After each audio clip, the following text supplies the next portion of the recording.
बंदी छोड़ सतगुरु रामपाल जी परमेश्वर जी की जय हो। परमपिता परमात्मा सारी सृष्टि के रचनहार कुल मालिक असंख्य ब्रह्मांडों के स्वामी जगत गुरु तीनों लोकों में प्रवेश करके सबका धारण पोषण करने वाले राजाधिराज आत्माधार नाथों के नाथ देवों के देव महादेव सर्वेश्वर महेश्वर मृत्युंजय अजरो अमर आदि अनादि सनातनी प्रभु जगत पिता जगदीश्वर श्री श्री 1008 की उपाधि के वास्तविक अधिकारी अकाल मूर्त सौद स्वरूपी राम वासुदेव सर्वगतम ब्रह्म परम पूज्य प्रथम पूज्य परम संत परम पुरुष परम धनी परम दयालु सत्य कबीर हक्का कबीर अल्लाहु अकबर बाखबर अल्लाह ताला जगत के तारणहार जगत के मुक्तिदाता जगत के जगन्नाथ हारे के सहारे हिंदुओं के राम मुसलमानों के अल्लाह सिखों के वाहिगुरु ईसाइयों के मसीह दया के सागर दयानिधि करुणा के सागर करुणानिधि स्वयंभू परिभू संकट मोचन कष्ट हरण मंगल करण दुख भंजन अविगत कबीर निर्विकार निर्विषम परमात्मा अलय अलेख सतगुरु आदि अनादि सतगुरु असली मर्यादा पुरुषोत्तम असली राम असली कृष्ण असली घनश्याम असली मुरारी राजाओं के राजा महाराजाओं के महाराजा शहंशाहों के शहंशाह सम्राटों के सम्राट भगवानों के भगवान अल्लाहों के अल्लाह प्रभुओं के प्रभु मसीहाओं के मसीह सच्चे वाहिगुरु बाबाओं के बाबा पीरों के पीर सेठों के सेठ जगत सेठ सावड़सा सेठ सर्वगुण संपन्न अनंत कोटि कलाओं के स्वामी अनंत कोटि ब्रह्मांडों के नायक योगियों में महायोगी ध्यानियों में महाध्यानी सिद्धों में परम सिद्ध ज्ञानियों में तत्वज्ञानी ब्रह्म ज्ञानी महाज्ञानी परम ज्ञानी सर्वश्रेष्ठ ज्ञानी विज्ञानी युवा कबीर समर्थ कबीर असमवात अमित ओजा सच्चे रहनुमा करीम अल्लाह सुभान अल्लाह दुनिया के अंतिम पैगंबर 8 सितंबर 1951 से गांव धनाना जिला सोनीपत हरियाणा भारतवर्ष की पावन भूमि पे प्रकट रियल कल्कि भगवान श्री नारायण साकार हरि श्री बाबा साहेब नूर अनंत परमात्मा सच्चे दरवेश सच्चे बाखबर संत श्रोमणी सतगुरु रामपाल जी परमेश्वर जी के चरण कमल में साध संगति से जुड़े हुए देश विदेश से आप और हम सभी सत्सेवक भाई बहनों का अनंत कोटि दंडवत प्रणाम। सत्साई भाई और बहनों, बहुत बड़ी दया बहुत बड़ी मेहर पूज्य गुरुदेव भगवान की सतगुरु रामपाल जी परमेश्वर जी की, जिनके शुभ आशीर्वाद से विशेष आशीर्वाद से साध संगति से जुड़े हुए आप और हम सभी सत्सेवक भाई बहन पूज्य गुरुदेव भगवान के तत्व ज्ञान को आधार बनाकर हर प्रकार से संघर्ष करते हुए मर्यादाओं में रहते हुए अपनी आत्मा के कल्याण हेतु भक्ति मार्ग पर दृढ़ता के साथ निरंतर आगे की ओर बढ़ रहे हैं। इस कलयुग की पिछली पीढ़ी में भाई और बहनों, ये विशेष रजा साध संगति से जुड़ना, शास्त्र अनुकूल शत भक्ति करना, गुरु की मेहर और आशीर्वाद प्राप्त करने योग्य बनना, ये साध संगति के बिना संभव नहीं होता है। और कबीर परमात्मा सतगुरु रामपाल जी की विशेष VVIP दया के बिना साध संगति से जुड़ना मुमकिन नहीं होता है। तो हम जितने भी भाई बहन परमेश्वर रामपाल जी की लाखों की संगत में से साध संगति से जुड़े हुए हैं, ये इस बात का प्रतीक है कि पूज्य गुरुदेव भगवान आप और हम सभी आत्माओं पर मेहरबान है। उनकी छप्पर फाड़ दया है, रजा है, मेहर है। और इसको भाई और बहनों हमने इसी प्रकार से बना कर रखना है। देखो भाई और बहनों, भक्ति तो पूरी दुनिया ही कर रही है। कोई व्यक्ति जिस भी पंथ में जुड़ा हुआ है, जिस भी संत के साथ जुड़ा हुआ है, या वैसे कोई मनमुखी साधना करता है, कोई मंदिर में चर्च में गुरुद्वारे में जाता है, तो भाई और बहनों वो अपनी साधना को श्रेष्ठ साधना मानकर ही कर रहे हैं। परमात्मा कहते हैं जिस दिन उनको ये पता चल जाएगा कि जो साधना तुम कर रहे हो वो अश्रेष्ठ है, उस दिन वो उसे त्याग देगा। एक कसाई भी तब तक ही जीव हत्या करता है जब तक उसे ये लगता है कि जो कर्म मैं कर रहा हूं वो श्रेष्ठ कर्म है। और जिस दिन उसे ज्ञान हो जाता है कि जो कर्म मैं कर रहा हूं ये तो बहुत घटिया कर्म है, उसके बाद उस हाथ से वो करद नहीं उठा सकता। तो भक्ति तो भाई और बहनों पूरी दुनिया ही कर रही है, लेकिन जो श्रेष्ठ भक्ति, सर्वश्रेष्ठ भक्ति परमेश्वर ने आप और हम आत्माओं को बख्शी है, साध संगति से जुड़ी हुई आत्माओं को, भाई और बहनों, इसके लिए हमारे पास में शब्द नहीं है जो हम पूज्य गुरुदेव भगवान का धन्यवाद कर सकें। ऐसी अनमोल रजा उन्होंने अपनी लाखों की संगत में से बख्शी है। तो भाई और बहनों, कल 8 सितंबर का दिन है और कल का ये दिन पूरे विश्व के लिए बहुत ही महत्वपूर्ण है, बहुत ही पाक और पवित्र दिन है, क्योंकि 8 सितंबर 1951 के दिन इस भारतवर्ष की पवित्र भूमि पर कलयुग की बिचली पीढ़ी में वो परम शक्ति, वो महापुरुष प्रकट हुए पूरी दुनिया के आत्म कल्याण के लिए। वो महापुरुष जिन्हें मुसलमान भाई अपना अल्लाह कहकर संबोधित करते हैं, 5 वक्त जिसकी प्राप्ति के लिए नमाज करते हैं, रोजे करते हैं, अन्य धार्मिक क्रियाएं करते हैं, वो भगवान जिसकी प्राप्ति के लिए, जिससे लाभ प्राप्त करने के लिए हिंदू भाई बड़े बड़े मंदिरों में जाते हैं, व्रत करते हैं, तीर्थों पे जाते हैं, वो मसीहा जो पूरे विश्व का उद्धार करेगा, ईसाई भाई जिसकी प्राप्ति के लिए चर्चों में जाते हैं, और वो वाहे गुरु जो सारे संसार का कल्याण करेगा, सबको ज्ञान देगा, वो जगत गुरु परमेश्वर रामपाल जी, वो महापुरुष है, ये स्वयंभू परमात्मा है, परिभू है, सारे जगत के उत्पत्ति करता हैं। ये परमेश्वर चारों युगों में आते हैं, अपनी लीला करते हैं। हम नादान आत्माएं अपनी अपनी साधनाओं को श्रेष्ठ मानकर, अपने अपने धर्मों को श्रेष्ठ मानकर काल प्रभाव से उन्हें पहचान नहीं पाते, उन्हें जान नहीं पाते और आत्म कल्याण का मौका चूक जाते हैं। लेकिन वर्तमान में जो समय उस कबीर भगवान सतगुरु रामपाल जी ने निर्धारित किया हुआ है पिछली पीढ़ी का, इस समय परमेश्वर सबको अपनी जानकारी करवाएंगे, सब तक ये जानकारी पहुंचाएंगे कि नादानो तुम किस भूल में बैठे हो। ये मनुष्य शरीर मोक्ष प्राप्ति के लिए मिलता है, 184 के कष्टों से दूर होने के लिए मिलता है। ये जन्म और मरण का जो दीर्घ लोग पूरे संसार को लगा हुआ है, इस रोग को कटवाने के लिए मिलता है। तो भाई और बहनों, ये परमेश्वर का पूर्व निर्धारित समय है।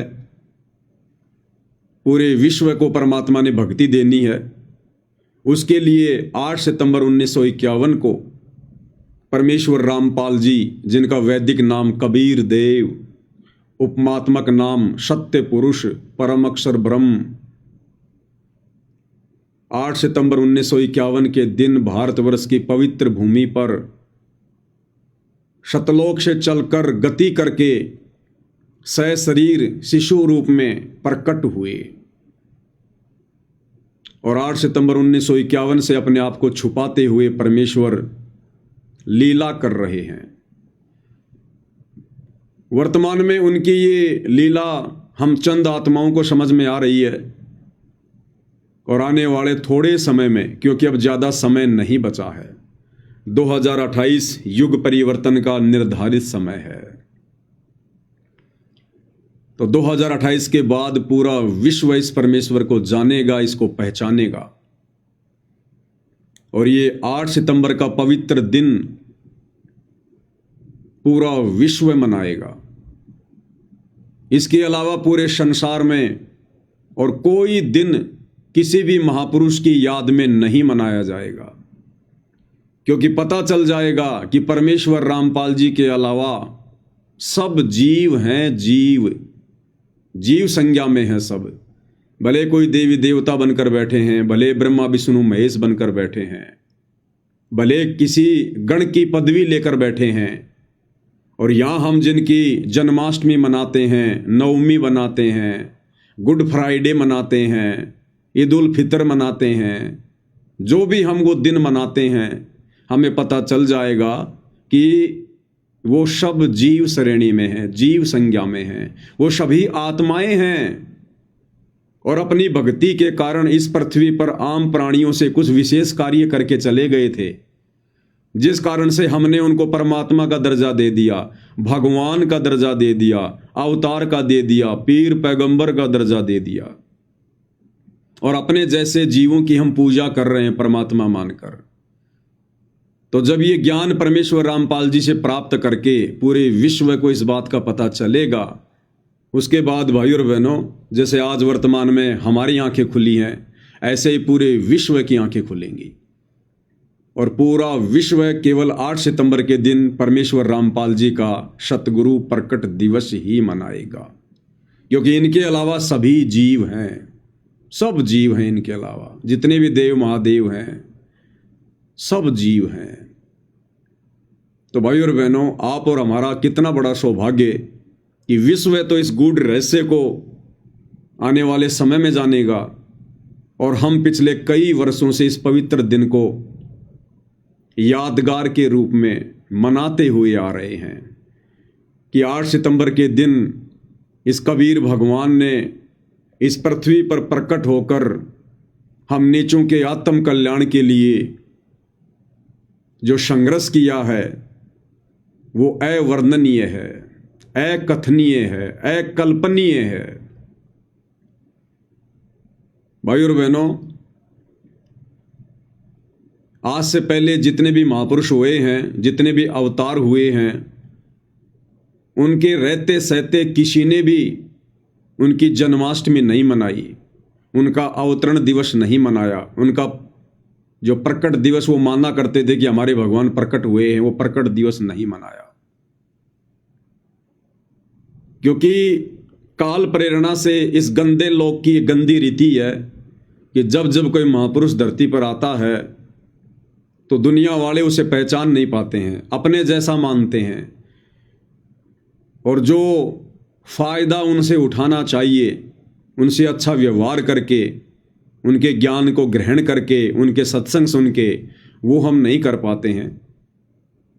और उनके जाने के बाद, उनके शरीर छोड़ने के बाद, मुर्दा की श्रेणी में आने के बाद, फिर हम लोग उनकी मूर्तियां बना बना के, उनके चित्र बना बना के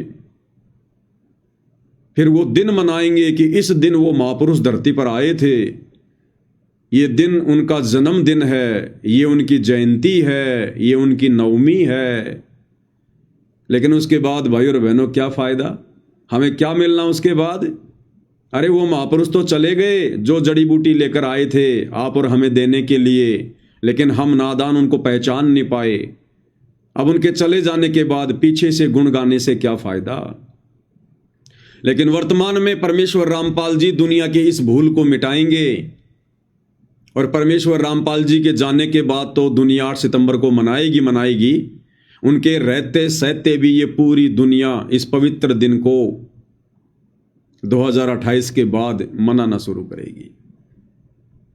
तो भाई और बहनों, कल वो पवित्र दिन आ रहा है जिस दिन हमारे पूज्य गुरुदेव भगवान, सारी सृष्टि के मालिक, इस भारत देश की पवित्र भूमि पर आए, प्रकट हुए, जैसा कि उनके गुण में लिखा हुआ है कि परमात्मा प्रकट ही होते हैं। परमात्मा किसी माँ के गर्भ से जन्म नहीं लेते हैं, वे स्वयंभू हैं, परिभू हैं। तो कल आप और हम सब के लिए बहुत ही शुभ दिन है।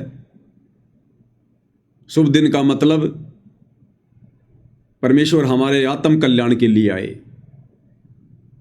इस पवित्र भूमि को परमेश्वर ने और अधिक पाक और पवित्र बना दिया अपने चरण कमल रखकर, और उन्होंने हमें अपने समकालीन जन्म दिया ताकि हम उनसे भक्ति लेकर अपना आत्म कल्याण करवा सकें। इसलिए कल का दिन सभी भगत भाई बहनों के लिए जो जो भाई बहन परमेश्वर रामपाल जी की शरणागत हो चुके हैं उनके लिए बहुत ही शुभ दिन है। और इस दिन को हमने किस प्रकार से मनाना है, आप भाई बहनों को हर वर्ष वीडियो बना के समझाया जाता है। हमने दुनिया वालों की तरह कोई विशेष सांसारिक खुशियां नहीं मनानी है। हमने कोई गाने वाने नहीं बजाने, डीजे वाजे नहीं बजाने, दुनिया भर का फालतू का डेकोरेशन, फूल वाल हमने ये नहीं लगाने हैं, गुब्बारे वगैरह नहीं लगाने हैं, कोई आडंबर विशेष नहीं करना है, कोई पाखंड नहीं करना है, कोई दिखावा नहीं करना है। 8 सितंबर के दिन हमने सर्वप्रथम गीता जी अध्याय 3 श्लोक नंबर 13 के अनुसार परमपिता परमेश्वर स्वयंभू परिभू रामपाल जी भगवान को भोग लगाना है। और भोग की जो प्रक्रिया है, दास निवेदन करेगा सभी भाई बहन या तो 10 बजे से पहले या फिर 11 बजे से पहले पहले जरूर लगाएं। अगर हम 10 बजे शुरू करेंगे तो 1 घंटे में परमेश्वर जी को आसानी से भोग लगेगा, क्योंकि लगभग 45 मिनट के आसपास भोग की आरती है। फिर भोग की आरती के बाद हम पूज्य गुरुदेव भगवान की आरती भी उतारते हैं 5 दीपक वाली थाली के साथ में, उनकी स्तुति करते हुए। और फिर एक आध को शब्द भी परमेश्वर का हम गाएंगे उनकी महिमा में, उनके चरणों में बैठकर सभी भाई बहन सहपरिवार। और इससे पहले दास निवेदन करेगा कि परमेश्वर जी को भोग लगाने से पहले हम सभी भगत भाई बहन थोड़ा जल्दी उठकर, और जिन जिन भगत भाई बहनों को परमेश्वर ने सुमरण दिया हुआ है, नाम दीक्षा दी हुई है, वो भाई बहन कम से कम 1 घंटा तो परमपिता परमेश्वर जी के उस नाम का सुमरण अवश्य करें। क्योंकि फिर बाद में इतना समय मिले ना मिले, क्योंकि भाई बहन भोग लगाएंगे फिर परमात्मा की महिमा में लग जाएंगे। फिर दिल में वैसे भाई बहन कोई आधा घंटा के लिए, कोई 1 घंटे के लिए परमेश्वर की महिमा को प्रकट करने के लिए किसी भी पॉइंट को लेकर लाइव आएंगे, तो बाद में हमें इतना समय मिले ना मिले। इसलिए यदि हम सुबह सुबह जो मंत्र करने की जो प्रक्रिया है, जो गुरुदेव ने हमें बता रखी है, यदि हम 1 घंटा या 1.5 घंटा सतनाम का या प्रथम नाम का यदि हम परमेश्वर जी का सुमरण कर लेंगे तो फिर हम आगे के समय के लिए निश्चिंत हो जाएंगे। हमारे मन में विशेष वो चीज़ फिर बार बार नहीं आएगी कि भाई सुमरण करना है, सुमरण करना है, सुमरण करना है। उसके बाद हम चलते फिरते जैसे भी कर लेंगे तो हमारा काम बन जाएगा। और 10 या 11 बजे तक परमपिता परमेश्वर जी को सभी भाई बहन भोग लगाएं।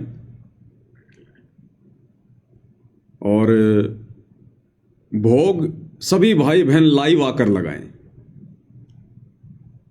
क्योंकि कई हजारों भगत भाई बहनों के घरों में कल परमेश्वर जी का प्रकट दिवस मनेगा, क्योंकि परमेश्वर हमारे साथ में रहते हैं, हमारे अंग संग रहते हैं। हमें परमात्मा को ढूंढने के लिए कहीं दूर जाने की आवश्यकता नहीं है। और वैसे भी पूज्य गुरुदेव भगवान ने वर्तमान समय में थोड़े समय के लिए आप और हमारे से शारीरिक दूरी बनाकर हमें घर पर ही ज्ञान को आधार बनाकर भक्ति क्रिया करने का समय दिया है। तो वैसे भी परमेश्वर शारीरिक रूप में आप और हमारे बीच में नहीं है, किसी आश्रम में नहीं है, इसलिए हमने इस पवित्र दिन को अपने घर पर ही मनाना है।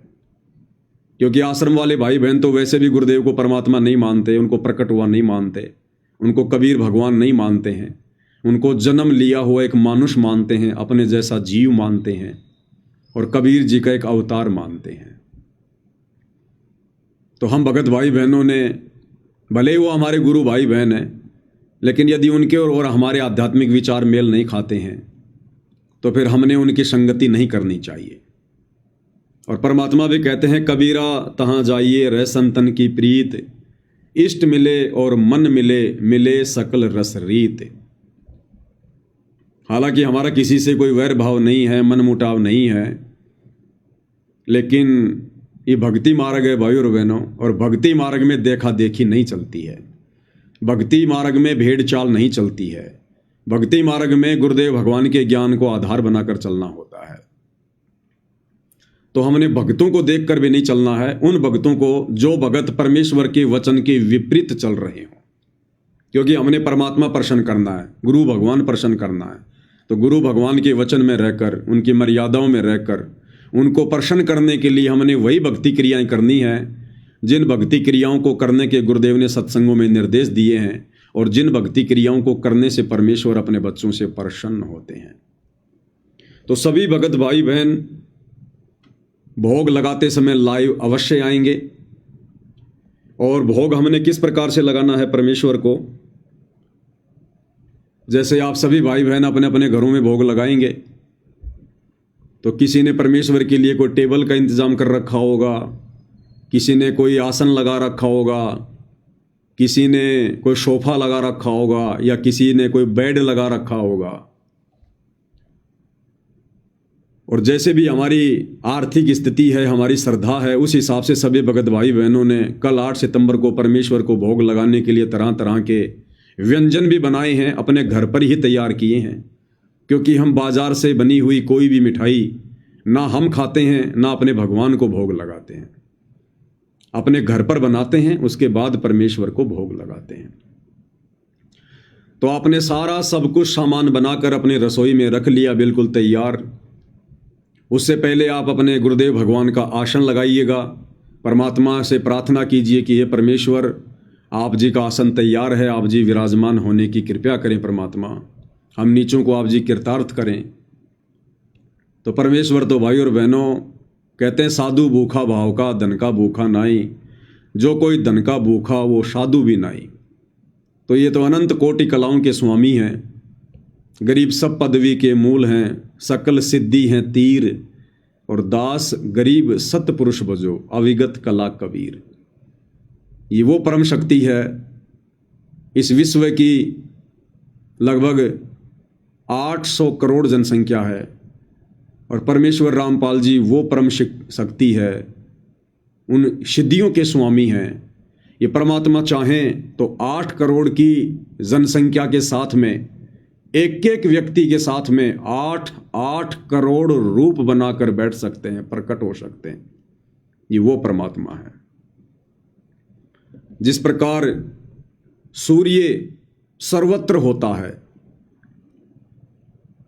सूर्य यदि आप पाकिस्तान में जाकर देखोगे तो वहां के लोगों को भी लगेगा कि सूर्य केवल हमारे ऊपर ही है, हमारे पास में है। ऐसा लगेगा जैसे 1 या 2 किलोमीटर दूर है हमसे।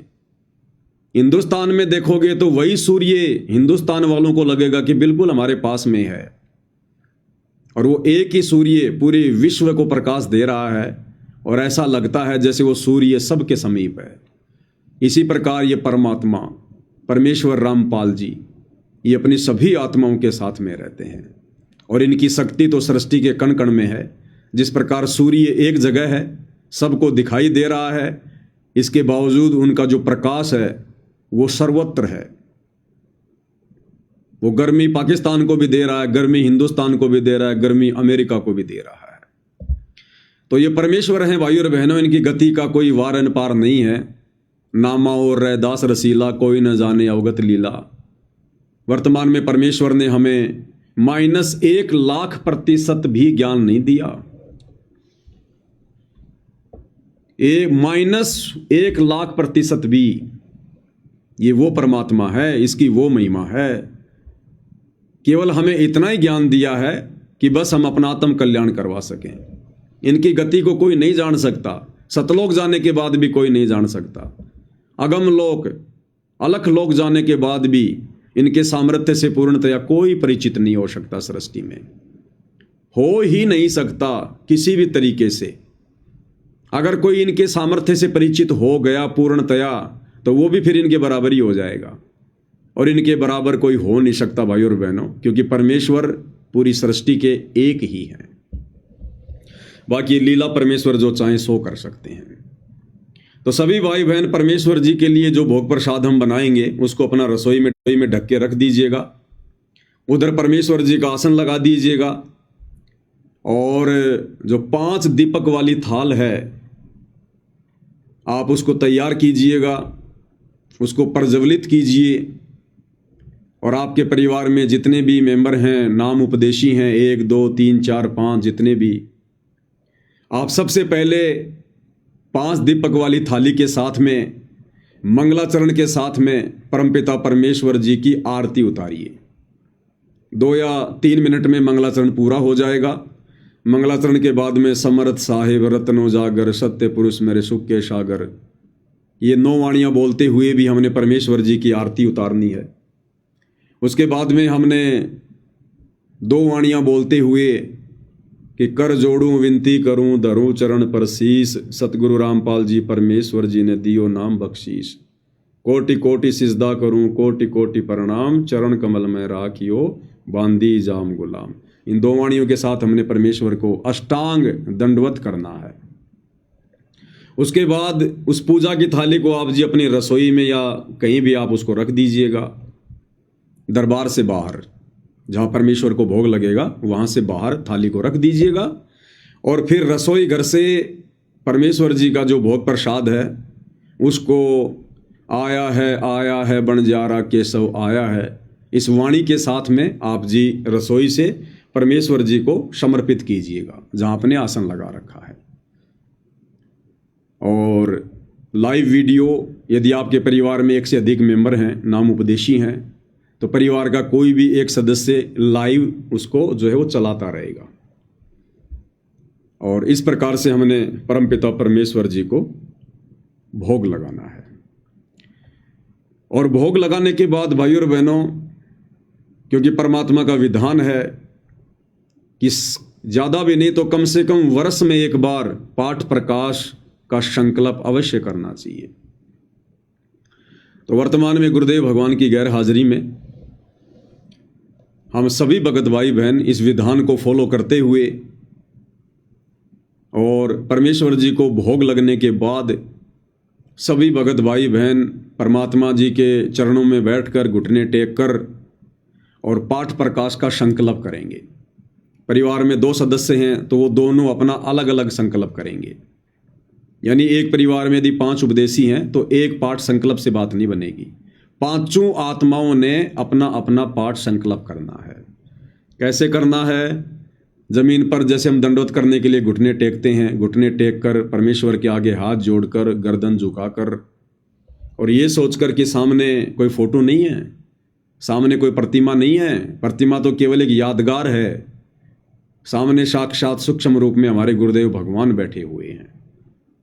और परमात्मा से हमने अर्ज करनी है कि हे परमपिता परमात्मा, सारी सृष्टि के मालिक पूज्य गुरुदेव भगवान, आपका दास या दासी आप जी के चरण कमल में पाठ प्रकाश का संकल्प लेती है। हे परमेश्वर, मुझे तुच्छ के इस पाठ प्रकाश के संकल्प को स्वीकार कीजिएगा। हे गुरुदेव भगवान, जब आप अपनी लीला समाप्त करके आश्रम में आ जाएंगे या जहाँ भी आएंगे, उस समय परमेश्वर पाठ प्रकाश की जो भी राशि आप जी कहेंगे वो आपके कर कमल में समर्पित कर दी जाएगी। हे परमेश्वर, आप सदा हमारे साथ रहिएगा। हे परमात्मा, इस दास या दासी को भगत बनाने की दिशा में निरंतर आगे बढ़ाइएगा। तो इस प्रकार से सभी ने पाठ प्रकाश का संकल्प करना है। और उसके बाद में जैसे भी आप परमात्मा की महिमा करना चाहिए, उस लाइव को काटकर, क्योंकि एक लाइव तो केवल हमारा भोग तक ही समर्पित रहेगा, केवल भोग तक। जैसे ही भोग लग गया, भोग के बाद परमात्मा की हमने आरती उतार दी तो वो लाइव हम समाप्त कर देंगे। फिर जब हम पाठ प्रकाश का संकल्प करेंगे उस समय भी सभी भगत भाई बहन लाइव आएंगे। यानी परिवार का एक सदस्य लाइव चलाएगा, बाकी भाई बहन पाठ प्रकाश का संकल्प करेंगे। तो मुश्किल से 3-4 मिनट की ये प्रोसीजर है। उसके बाद उस लाइव को समाप्त कर दें और जो भाई लाइव बना रहा था फिर वो भी अपना अलग से परमात्मा को पाठ का संकल्प कर लेगा। उसके बाद में फिर तीसरी बार लाइव आएंगे। तीसरी बार में सभी भगत भाई बहन बैठकर, और विशेषकर सत्सेवक भाई बहनों के घरों में तो सतगुरु महिमा की पुस्तक पहुंची गई है। तो परमात्मा के 1 या 2 शब्द जो भी आपको अच्छे लगें, प्यारे लगें, जिनको आसानी से आप जी परमेश्वर जी के चरणों में समर्पित कर सकते हैं अपनी आत्मा के कल्याण के लिए, तो 1 या 2 शब्द भाई बहन बैठकर अवश्य सतगुरु की महिमा में गाएं।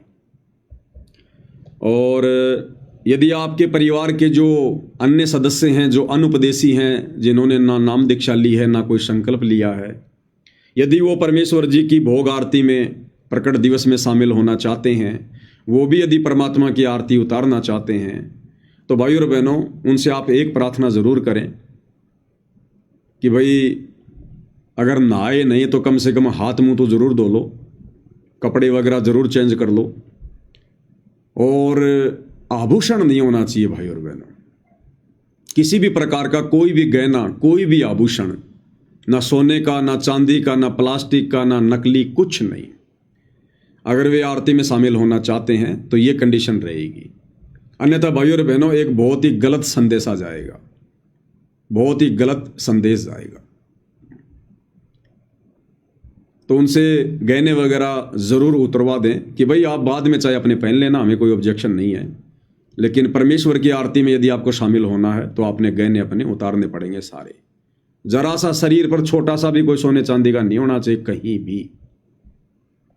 और उसके बाद आप उनको भोग प्रसाद दे दीजिएगा, भंडारा कीजिएगा, कोई दिक्कत नहीं है। तो ये एक छोटी सी प्रोसीजर है जो सभी भगत भाई बहनों ने फॉलो करनी है।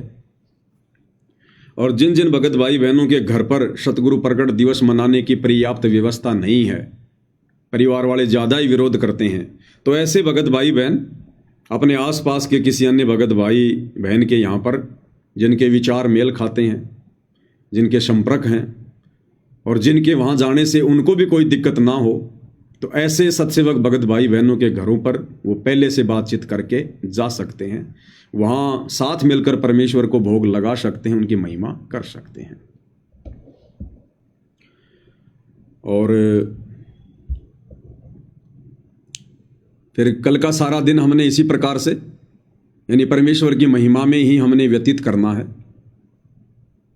भोग लगने के बाद फिर हम परमेश्वर के कोई शब्द वगैरह गा लें, या फिर उसके बाद जो भी अपना कार्य वगैरह है वो हम कर सकते हैं।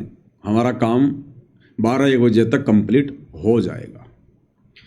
फिर भगत भाई बहन लाइव आ सकते हैं दिन में, परमात्मा के किसी भी सत्संग को लेकर, अन्य किसी पॉइंट को लेकर भाई बहनों को समझाने के लिए लाइव आ सकते हैं। तो कल की भाई और बहनों हमारी एक छोटी सी प्रोसीजर रहेगी परमपिता परमेश्वर को प्रसन्न करने की।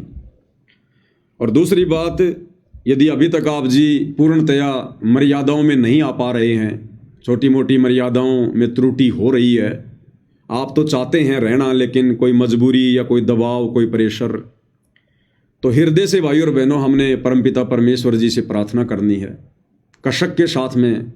देखो ये आत्मा का साथी है, अगर हम फॉर्मेलिटी के लिए करेंगे तो इनसे छुपा नहीं सकते हम, कुछ भी नहीं छुपा सकते। तो परमेश्वर से हृदय से प्रार्थना करें, रो रो के प्रार्थना करें, तड़प के साथ प्रार्थना करें। और आत्मा यदि हृदय से पुकारेगी तो परमेश्वर उसकी पुकार को जरूर सुनते हैं। फिर परमेश्वर एक अच्छा माहौल, भक्तिमय माहौल आपके घर में भी बनाएगा परमात्मा, क्योंकि समर्थ है, कुछ भी कर सकता है, इनके हाथ में है, इनसे बढ़कर फिर और कोई नहीं है।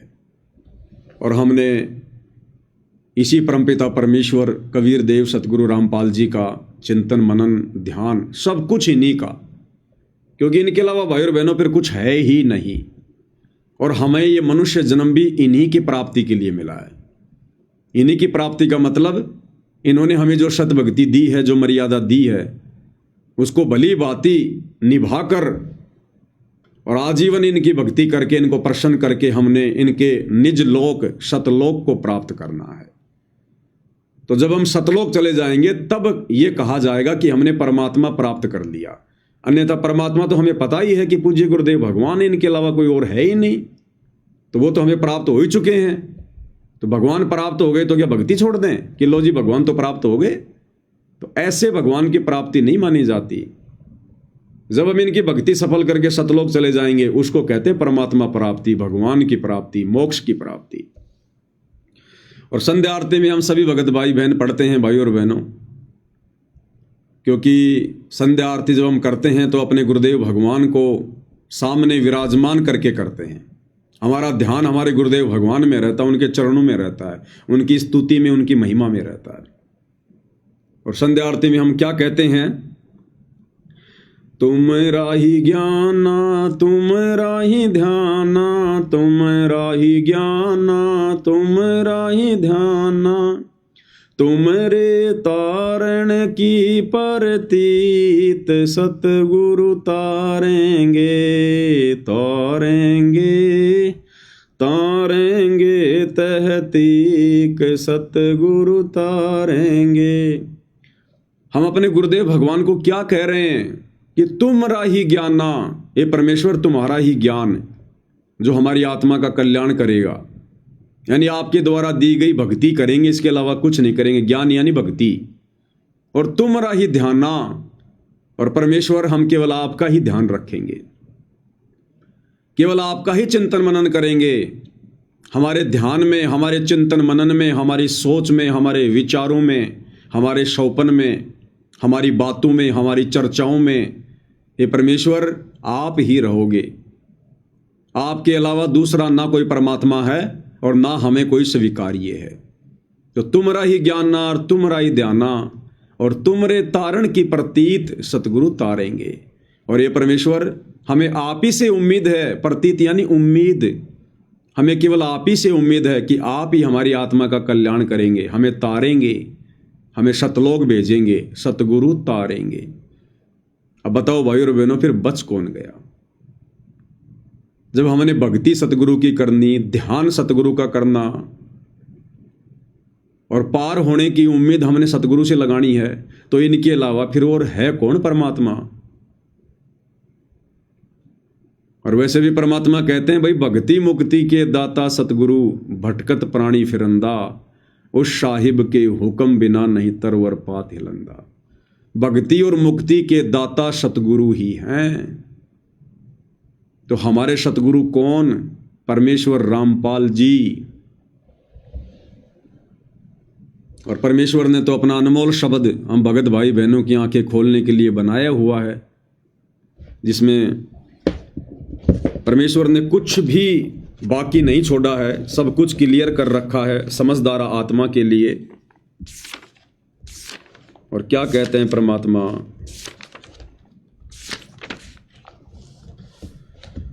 गुरु समान नहीं दाता रे जग में, गुरु समान नहीं दाता, गुरु समान नहीं दाता रे जग में, गुरु समान नहीं दाता। गुरु के समान यहाँ कोई भक्ति देने वाला नहीं है, कोई सुख देने वाला नहीं है। दाता यानी देने वाला।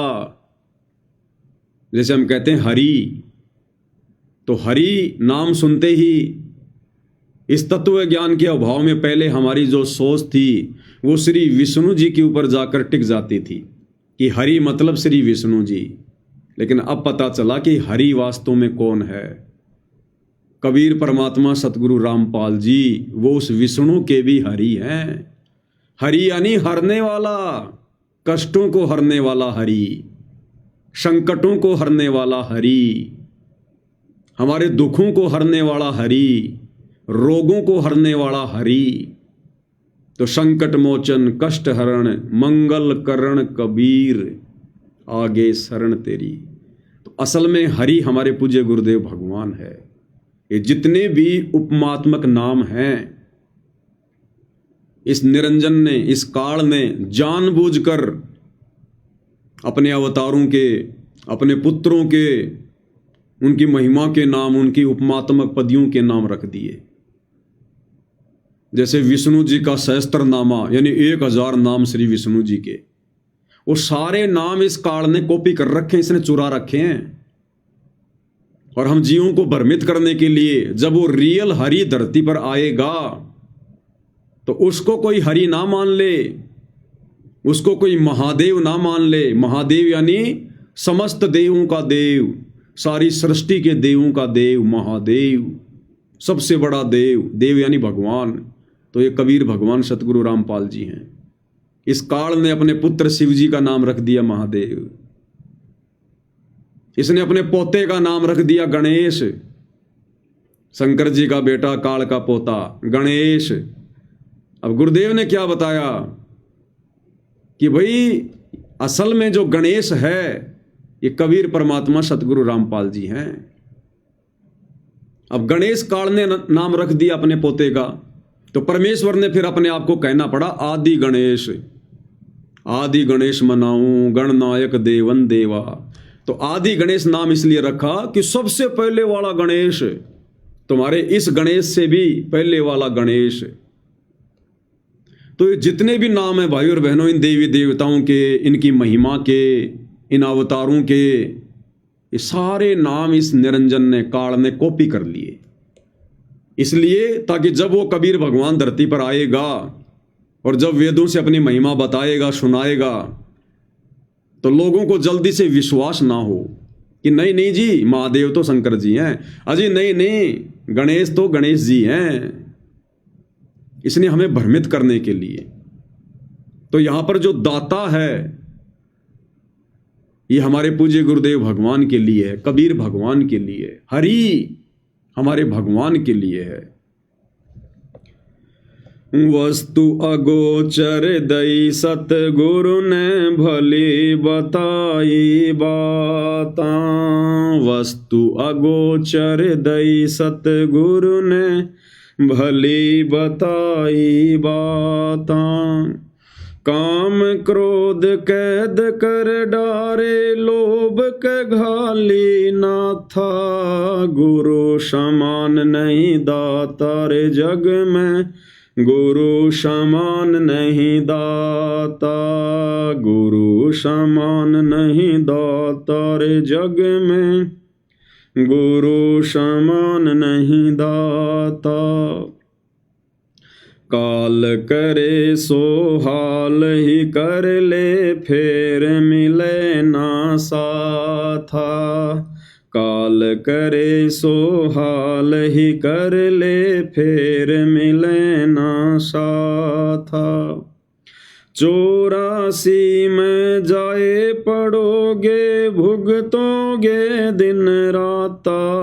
गुरु समान नहीं दाता रे जग में, गुरु समान नहीं दाता। गुरु समान नहीं दाता रे जग में, गुरु समान नहीं दाता। यानी गुरु के समान कोई दाता है ही नहीं। दाता एक राम, भिखारी सारी दुनिया। दाता यानी कबीर, परमात्मा, परमेश्वर, परम अक्षर ब्रह्म, सत्य पुरुष, इनके अलावा और कोई भगवान नहीं है। शब्द पुकार पुकार कहते हैं, कर लो संतन साथा।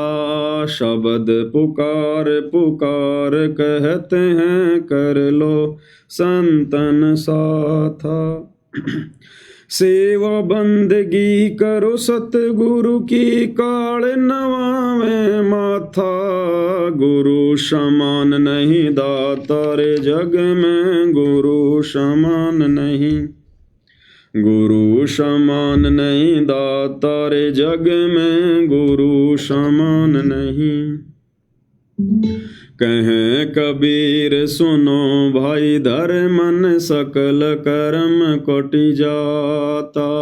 कहें कबीर सुनो भाई धर्मन, सकल कर्म कोटि जाता।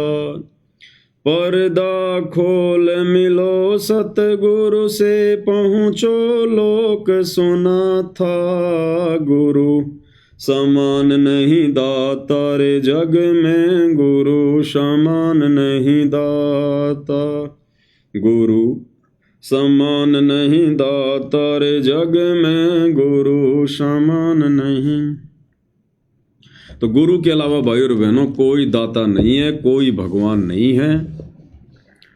ये दुनिया तो वैसे ही काल के द्वारा भेजे गए दाताओं के चक्कर में फंसी पड़ी है। अपना अनमोल समय और समासें, अनमोल मनुष्य जीवन बर्बाद कर रही है। और चंद आत्माएं जिनको परमेश्वर रामपाल जी ने सद्बुद्धि दी, अपनी शरण में लिया, नाम उपदेश दिया, उन आत्माओं पर भी वो विशेष रजा वर्तमान में नहीं है जो आप परम सत्सेवक भाई बहनों पर परमात्मा ने बख्शी हुई है। गुरु की परमात्मा के रूप में पहचान करना, गुरु को परमात्मा मान लेना, ये भाइयों और बहनों संसार का सबसे कठिन काम है, सृष्टि का सबसे कठिन काम है। एक सत्संग में पूज्य गुरुदेव भगवान ने बताया कि कबीर को भगवान मानना, कौन कबीर? काशी वाला कबीर, धानक कबीर, उस कबीर को परमात्मा मानना।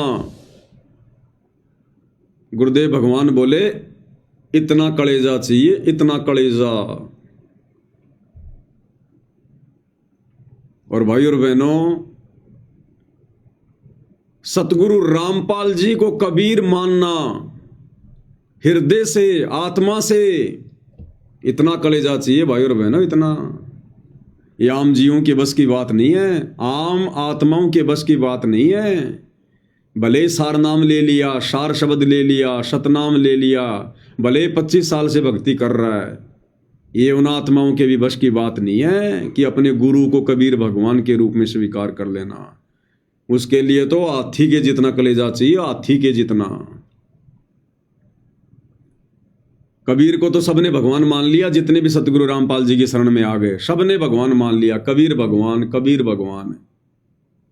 तो कागज के कबीर को तो भगवान मानने के लिए इतना सा कलेजा चाहिए, और सतगुरु रामपाल जी ही हैं वो कबीर जो 650 साल पहले आए थे। उसके लिए भाई और बहनों इतना कलेजा चाहिए, इतना। अब ये कलेजा कोई मार्केट में थोड़ी मिलता है जो लाके तुम इसको सेट कर लोगी। ये कलेजा, इतना कलेजा तैयार करने के लिए भाई और बहनों युगों युगों के संस्कार चाहिए, मजबूत भक्ति संस्कार। इसलिए परमात्मा कहते हैं साधु सेती मस्करी चोरा नाल खुशहाल, और मल अखाड़ा जीतेंगे युगन युगन के माल। जो युगों युगों से परमात्मा की भक्ति करते आ रहे हैं वही आत्मा इतना कलेजा रख सकती हैं। तो क्या कहते हैं गुरुदेव भगवान एक छोटे से सत्संग में कि हमारे पाप कर्म कैसे कटेंगे, और परमेश्वर ने वो प्रोसीजर साध संगतियों से शुरू करवाई है। क्या कह रहे हैं गुरुदेव भगवान?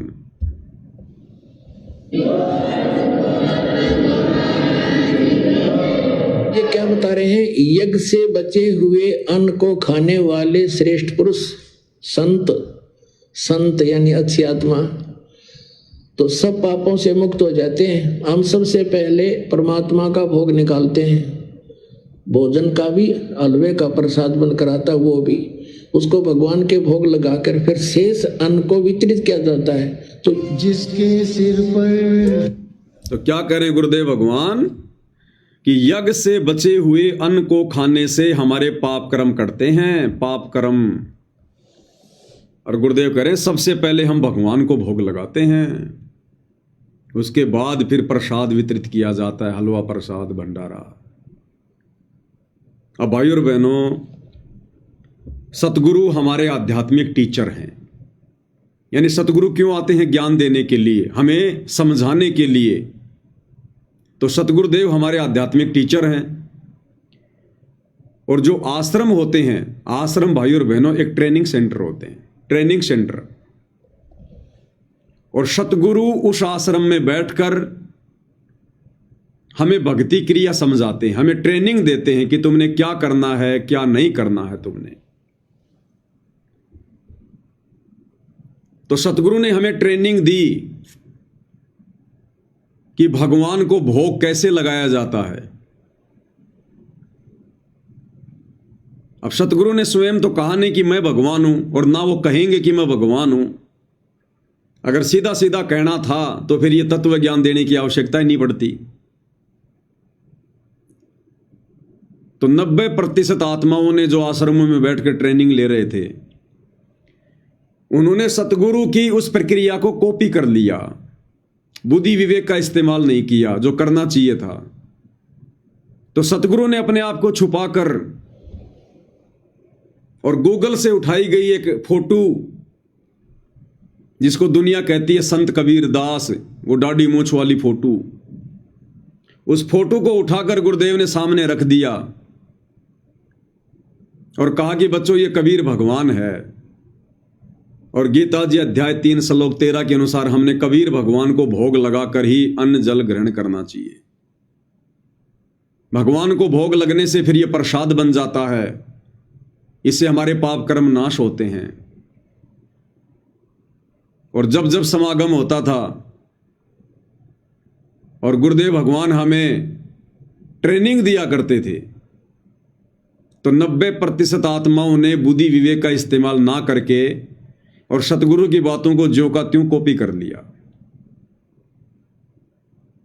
और मान लिया कि ये कागज की फोटो ही कबीर है, ये कागज का टुकड़ा ही कबीर है, ये दाढ़ी मूछ वाली फोटो ही कबीर है। और उसी को कबीर मानकर सतगुरु से ट्रेनिंग लेकर और वैसी ही प्रक्रिया कर रहे हैं जैसा गुरुदेव किया करते थे। यानी जब जब कोई समागम होता था तब गुरुदेव भगवान भोग लगाया करते थे, बड़ी भोग की आरती के साथ। तो आश्रम वाले भाई बहनों ने भी प्रतिदिन भोग ना लगाकर और जब जब आश्रमों में कोई समागम होता है केवल उसी दिन भोग लगाते हैं। और बाकी दिन क्या खा रहे हो फिर? अरे चलो, उस दिन तुम्हारा प्रसाद बन गया, तुमने भगवान को भोग लगा दिया, और बाकी दिन अपने घरों पर किसको भोग लगा रहे हो? अब कहेंगे भी गुरुजी ने कह रखा है अन्नदेव की आरती दे रखी है। अगर अन्नदेव की आरती ही भगवान को भोग लगाने की संपूर्ण विधि है तो भगवान फिर 42 मिनट की आरती के साथ में क्यों लगा रहा है? फिर सतगुरु हमें 42 मिनट की आरती के साथ में भोग लगाने की ट्रेनिंग क्यों दे रहे थे? अगर उस 3 मिनट की आरती से हमारा काम निकल जाता तो ये समझ नहीं पाए भाई और बहनों, और इन्होंने उस चीज को कॉपी कर लिया, जबकि हमने अपने बुद्धि विवेक का इस्तेमाल करना था। और मात्र उस दाढ़ी मूछ वाली कबीर की फोटो को भगवान मानकर भोग लगाने से कोई पाप कर्म नाश नहीं होते, कोई पाप कर्म नाश नहीं होते। आश्रम में हमें थोड़ी बहुत राहत इसलिए मिल जाती थी क्योंकि भोग लगाते वक्त स्वयं सारी सृष्टि के मालिक कबीर भगवान सतगुरु रामपाल जी भी वहां उपस्थित होते थे, वहां प्रकट होते थे, वहां उपस्थित होते थे परमात्मा। तो हालांकि हम तुच्छ बुद्धि जीवों का तो ध्यान उस कागज की फोटो पर ही रहता था कि ये है कबीर, हम तो इनको भोग लगा रहे हैं। लेकिन फिर भी वहां पर सतगुरु रामपाल जी परमेश्वर जी के प्रकट रहने मात्र से और वो जो अन्न था वो प्रसाद में तब्दील हो जाया करता था, यानी वो पाप नाशक बन जाता था। लेकिन वर्तमान में क्या कर रहे हैं भाई? वर्तमान में इन सतलोक आश्रमों में क्या हो रहा है? केवल समागम में भोग की आरती के साथ भोग लगता है, और भोग लगाया किसको जाता है? नकली कबीर को। उसी दाढ़ी मूछ वाली गूगल से उठाई गई फोटो को, ना जाने उस फोटो को किसी शराबी ने बनाया था, किसी मांसाहारी ने बनाया था, और उस कागज के टुकड़े को कबीर मानकर और इन आश्रमों में जब जब समागम होता है केवल उसी दिन भोग लगाया जाता है। अब भैया गुरुदेव भगवान ओरिजिनल कबीर, जिंदा कबीर वर्तमान में उन आश्रमों में नहीं है, हिसार जेल में बैठे हुए हैं।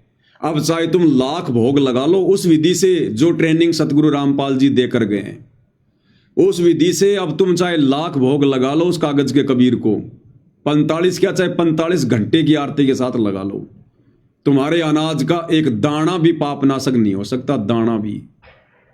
और नहीं हो रहा, इसीलिए सबको दुर्बुद्धि प्राप्त है, इसीलिए किसी की बुद्धि में बात आई नहीं रही।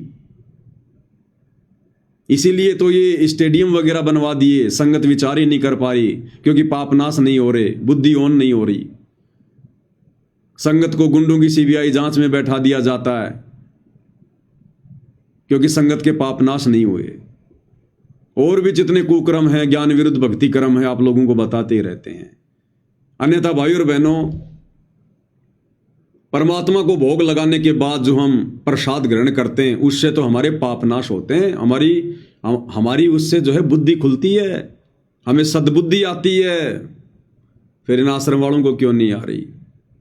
तो ना तो वर्तमान में गुरुदेव भगवान इन आश्रमों में मौजूद हैं, और ऊपर से उस कागज के कबीर को, नकली कबीर को भगवान समझकर भोग लगाया जा रहा है, और फिर वैसे ये लोग मर्यादाओं में नहीं है, गुरु के वचन में नहीं है, और अपने गुरु को ये परमात्मा मानते नहीं है। तो भाई और बहनों, इनको ये चाहे 8 सितंबर के दिन या जून के महीने में, चाहे किसी भी आश्रम में और कैसा भी भोग लगा लें, इनका वो धर्म यज्ञ संपूर्ण हो ही नहीं सकता। किसी भी कीमत पर इनके धार्मिक भंडारे सफल हो ही नहीं सकते, और सब लोग वो पाप का अन्न ही खा खा कर अपने आप को धन्य मानकर वहां से निकल जाते हैं। अब ये प्रोसीजर परमेश्वर ने शास्त्र अनुकूल शत भक्ति वाली साध संगतियों में शुरू करवाई है। यहां लग रहा है पूर्ण ब्रह्म परमात्मा जी को भोग, सत्सेवक भाई बहनों के द्वारा जो भोग लगाया जाता है, परमेश्वर कबीर जी को पहचान कर, अपने गुरु को ही कबीर भगवान मानकर हम सत्सेवक भाई बहनों का जो अन्न है वो पापनाशक हो रहा है। हमारे पाप कर्म कट रहे हैं तेजी से, इसलिए हमें सद्बुद्धि आ रही है, सोचने समझने की परमेश्वर ने तर्क शक्ति दे रखी है। हम चिंतन मनन करते हैं क्योंकि हम परमेश्वर जी की विधि अनुसार सारे कार्य कर रहे हैं, और कोई मर्यादा नहीं तोड़ते, गुरु को नाराज करने का मौका नहीं देते। इसलिए भाई और बहनों, जहां परमेश्वर ये बात कह रहे हैं कि पूर्ण परमेश्वर को भोग लगने के बाद यज्ञ से बचे हुए अन्न को ग्रहण करने से साधक के पाप नाश होते हैं, तो ये पाप नाश वर्तमान में भाई और बहनों आप और हमारे हो रहे हैं। क्या कह रहे हैं परमात्मा?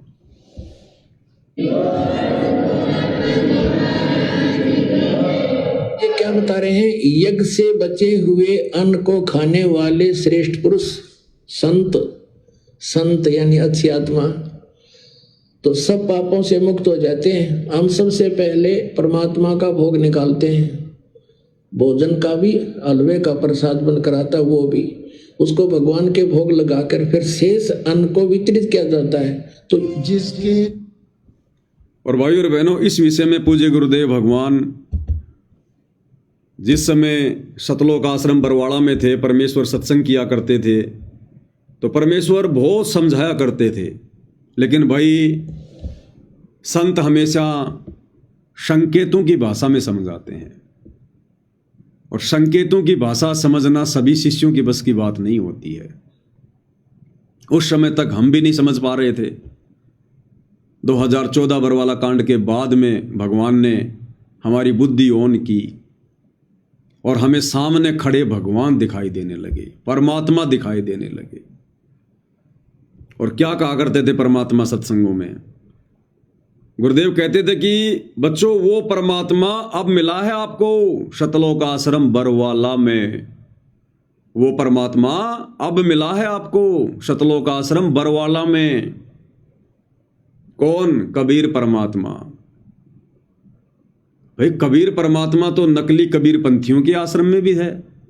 अरे वो कागज की फोटो दाढ़ी मूंछ वाली गूगल से उठाई हुई, जिस समय सतगुरु रामपाल जी ने अपना यह पंथ शुरू नहीं किया था, उस समय से सैकड़ों वर्ष पहले जितने भी नकली कबीर पंथ हैं, उन सभी कबीर पंथियों के पास में वो कबीर जी की फोटो है। भाई बरवाड़ा आश्रम में कौन सा कबीर जी दाढ़ी मूंछ वाला बैठा था जो गुरुदेव ये कह रहे कि बच्चों अब मिला है आपको वो परमात्मा सतलोक आश्रम बरवाड़ा में? तो इसका मतलब वो दाढ़ी मूंछ वाली फोटो कबीर नहीं है, अन्यथा वो फोटो तो करोड़ों लोगों के घरों में है, सैकड़ों कबीर पंथियों के आश्रम में दीवारों से लटक रही है। लेकिन गुरुदेव कहते हैं अब मिला है आपको वो परमात्मा सतलोक आश्रम बरवाड़ा में। तो सतलोक आश्रम बरवाड़ा में कौन है फिर वो परमात्मा? अब ये नहीं कहेंगे कि बच्चों मैं हूं वो परमात्मा। तो संत संकेत ही किया करते हैं भाई और बहनों। क्या कह रहे हैं गुरुदेव? अब हम क्या करते हैं, जो दुखी आते हैं वो तो किसी के कहने सुनने से दुख आता है, जो ये सोचकर आता है कि चल देख लेते हैं वहां भी, उसको यहाँ राहत नहीं मिलेगी। या तो वो व्यक्ति आवे सब जगह पे थक ले और जब उसकी कति आशा टूट ली हो कि कितने ठिकाना नहीं, उसकी सुनाई यह तुरंत होगी, क्योंकि उसका भाव ये रहेगा कि मैंने सारा देख लिया, कहीं ठिकाना नहीं है। और फिर यहां हृदय से रो के पुकार करेगा, रोज नया सुख होगा उसकी आत्मा में, रोज नया। चाहे कैसी बीमारी हो, कैसी ही टेंशन हो, परमात्मा किसे कहते हैं? परमात्मा की खोज क्यों करते थे? राजा लोग भी ढूंढा करते, भगवान मिल जाए और सुख हो मुझे। अब सुनो, वो ऐसे करता ही करता है। तो वो परमात्मा ई मिला है आपने इस सतलोक आश्रम वाला जिला हिसार हरियाणा में। तो क्या कह रहे हैं गुरुदेव कि वो परमात्मा इब मिला है आपने सतलोक आश्रम बरवाड़ा जिला हिसार हरियाणा में। तो सतलोक आश्रम बरवाड़ा जिला हिसार हरियाणा में तो हमारे पूज्य गुरुदेव भगवान बैठे हैं, परमेश्वर रामपाल जी। तो ये हैं वो परमात्मा। वो कागज की फोटो दाढ़ी मूंछ वाली वो परमात्मा नहीं है।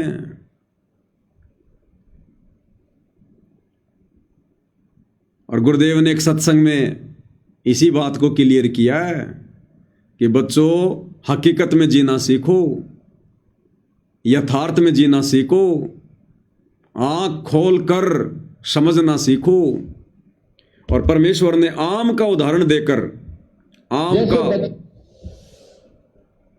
आम का उदाहरण देकर गुरुदेव भगवान ने इस छोटे से सत्संग में यह क्लियर कर दिया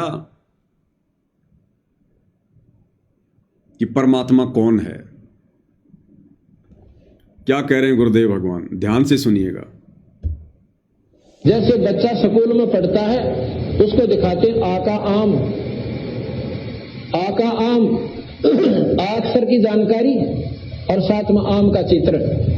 अब बच्चा उसने बार बार देखा और फिर आम खाना चाहे, क्योंकि आम के गुण का ज्ञान बहुत मीठा होता है, फलों का राजा होता है, शरबत से भी मीठा होता है। तो खाने की इच्छा हो चाहे तो कैदा खोल के बैठ जाए, आम खाऊंगा।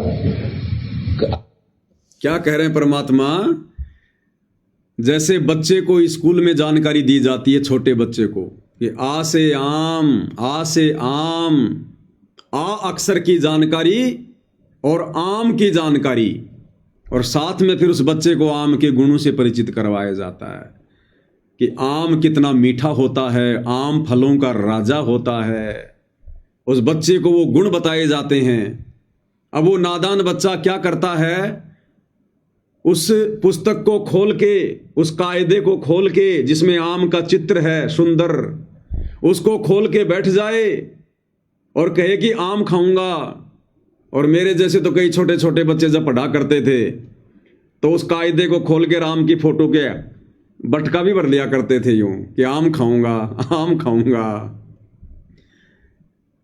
तो गुरुदेव भगवान कह रहे हैं कि आम ऐसे नहीं मिलेगा।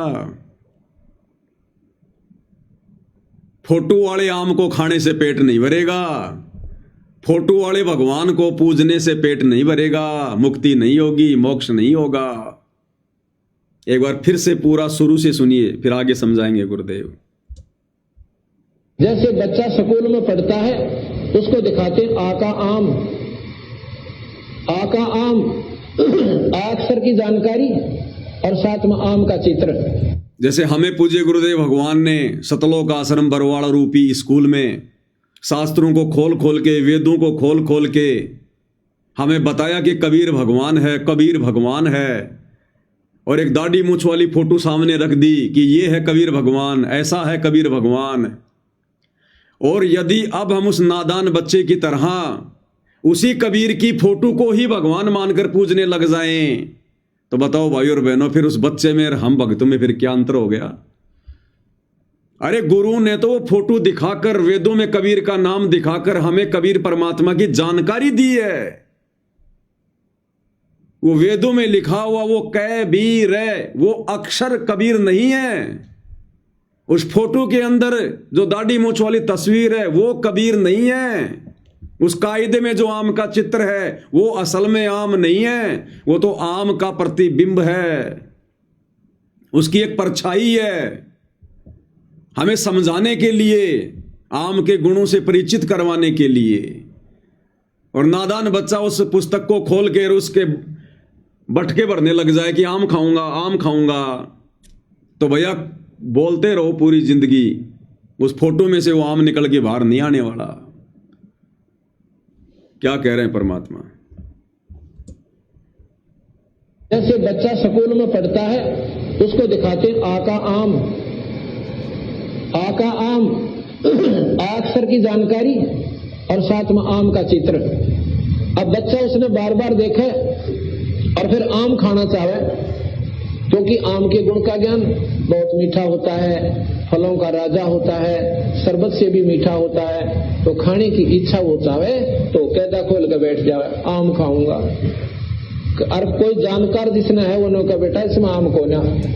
अब कोई जानकार है वो कहे बेटा इसमें आम को न्या, इस फोटो में आम को न्या, ये पुस्तक वाली फोटो में आम नहीं है। और फिर भी कहे नहीं नहीं, हमारे गुरुजी ने पढ़ाया है आ से आम, ये वाला आम है। इसी प्रकार हम अपने भगत भाई बहनों को जानकारी दे रहे हैं कि ये फोटो वाला कबीर आम नहीं है, ये भगवान नहीं है। और संगत वाले क्या कहते हैं, नहीं नहीं नहीं, गुरुजी ने बताया है ना, ये दाढ़ी मूछ वाला ही कबीर है, ये दाढ़ी मूछ वाला ही भगवान है। तो भाई और बहनों, उनकी बुद्धि तो उस नादान बच्चे की तरह है जो गुरुदेव भगवान कहते हैं कि अब वो बच्चा, जिस बच्चे को गुरु ने आम के गुण बताए, आम की फोटो दिखाई, और जो बच्चा उस कायदे को खोल के बैठ गया कि आम खाऊंगा, और कोई उसको समझाता कि बेटा ये आम नहीं है, आम प्राप्ति की विधि कुछ और है, ये तो समझाने के लिए तेरे को बताया गया। और वो कहे नहीं नहीं, हमारे गुरुजी ने यही बताया है।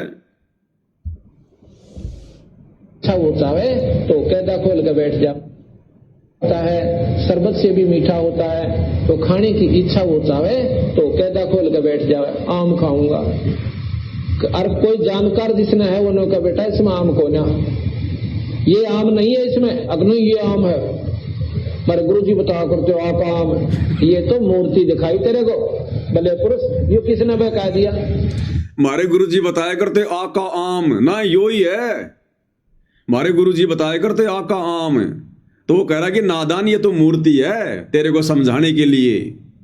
तो अब हम कह रहे हैं सत्सेवक सतलोक आश्रम वाले भाई बहनों को, जो कह रहे हैं कि ये दाढ़ी मुंह छोड़ा ही कबीर है, दाढ़ी मुंह छोड़ा ही भगवान है, हम कह रहे हैं कि नादान ये तो गुरुजी ने मूर्ति दिखाई, अरे ये तो गुरुजी ने खाली फोटो दिखाई है, ये भगवान नहीं है। नो नो नो, गुरुजी बताया करते। फिर से सुनो भाई और बहनों, क्योंकि आम के गुण का ज्ञान बहुत मीठा होता है, फलों का राजा होता है, शरबत से भी मीठा होता है, तो खाने की इच्छा वो चाहे तो कैदा खोल कर बैठ जाए, आम खाऊंगा। और कोई जानकार जिसने है वो कहा बेटा इसमें आम को ना, ये आम नहीं है इसमें, अग्नि ये आम है। मेरे गुरुजी बताया करते हो आका आम, ये तो मूर्ति दिखाई तेरे को, भले पुरुष, ये किसने बहका दिया? आम तो मंडी में मिला है और जेब में 20 रुपये हो और जब मिला है, इस कैदे में आम नहीं है। इसी प्रकार पत्थर में परमात्मा, उस मंदिर में भगवान नहीं है, वहां उसका चित्र है, उसने 100 में देख सकते हो और लाख में देख सकते हो, आदर भी कर सकते हो, पर आत्म कल्याण को ना। जिस प्रकार आम खाने के लिए जेब में पैसे और मंडी में जाकर आम नाम से पुकारे, आपको पैसे के बदले में वो आम मिले, इसी प्रकार संतों के पास जाओ, अपने नाम ने दे और नाम की तुम कमाई करो, और उस धन के बदले में वो परमात्मा के जो गुण तुम गाया करते थे, सुना करते थे, वो आपको आभास हुआ और फिर वो परमात्मा के गुण आपके सामने खड़े हो जाए, आपने सुख मिले। तो भाई और बहनों, इस प्रकार से समझाने में गुरुदेव भगवान ने उदाहरण दे देकर कोई कमी नहीं छोड़ी, लेकिन संगत ने भी ना समझी करने में कोई कसर नहीं छोड़ी। अरे गुरुदेव ने तो केवल हमें दिखाया वो चित्र, वो फोटो, कि भाई ये कबीर है, कबीर है। अगर गुरुजी उस दाढ़ी मूछ वाली फोटो को ये ना कहे कि ये कबीर नहीं है, तो हमारे मन में सौ शंका। हम कहेंगे गुरुजी कबीर जी कैसा है, कबीर जी कैसा था।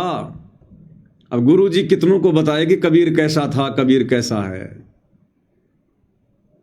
और गुरुजी कहते कि बेटा कबीर जी तो 650 साल पहले आए थे, उस समय ना कोई मोबाइल था, ना कोई कैमरा था, ना कोई वीडियो। बेटा उस समय तो हाथ से चित्र बनाए जाते थे। अब तुम्हें कैसे बताऊं कबीर जी कैसे थे। अच्छी बात करते हो गुरुजी। कबीर जी 600 साल पहले आए, आप कहते हो उसकी फोटो नहीं है। और देखो ये रामचंद्र जी लाखों साल पहले आए थे, देखो कितनी फोटो है उनकी। कृष्ण जी 5000 साल पहले आए, देखो कितनी फोटो है उनकी। और कबीर जी तो 650 साल पहले आए थे, उनकी फोटो नहीं है। तो हम गुरु का सिर खा जाते, हमारे मन में सौ शंका पैदा हो जाती, इसका मतलब कोई कबीर नहीं है। इसलिए गुरु ने हम ना समझ जीवों के सामने वो चित्र रख दिया कि बार बार मेरा सिर ना खाएं, और हमने अपनी बुद्धि विवेक का इस्तेमाल किया नहीं, सत्संगों के सार को समझा नहीं, गुरु के संकेतों को पहचाना नहीं, और नादान बालक की तरह हम वो कायदा खोल के बैठ गए, उस फोटो को पकड़ के बैठ गए दाढ़ी मूछ वाली को, कि नाना हमारे गुरु जी बताया करते यो ही आम है। अब गुरु जी कहते हैं आम तो भाई मंडी में मिलेगा, जेब में डाल 20 रुपए, पहले कर मजदूरी, भक्ति कर, साधना कर, फिर तुझे परमात्मा का ज्ञान होगा, फिर तुझे परमात्मा मिलेगा। तो भाई और बहनों, वो परमात्मा आप और हम सत्सेवक भाई बहनों को मिला है। आश्रम वाले भाई बहनों को मिलकर भी नहीं मिला, और आप और हमें वो परमात्मा मिला है। तो ये भाई और बहनों बड़ा सौभाग्य है, ये हर आत्माओं को प्राप्त नहीं होता है। और आत्माएं आन उपासना करने में बिल्कुल भी पीछे नहीं हट रही हैं। यानी जब तक हम अपने गुरु को परमात्मा के रूप में ना पहचान कर, चाहे हम कुछ भी कर रहे हैं, उन्हीं के मंत्र जाप कर रहे हैं, उन्हीं की आरती कर रहे हैं, फिर भी हम परमात्मा से कोसों दूर बैठे हैं, कोसों दूर। एक सत्संग में क्या कह रहे हैं परमात्मा, अथ चाणक्य का अंग है, आदरणीय गरीबदास जी महाराज जी की वाणियों में, अथ चाणक्य का अंग। ब्रह्म को छाड़ के पूज। अब इसमें क्या ज्ञान दे रहे हैं परमात्मा, क्या क्या कह रहे हैं गुरुदेव भगवान। गरीब पार ब्रह्म को छोड़कर पूजे आन अनीत।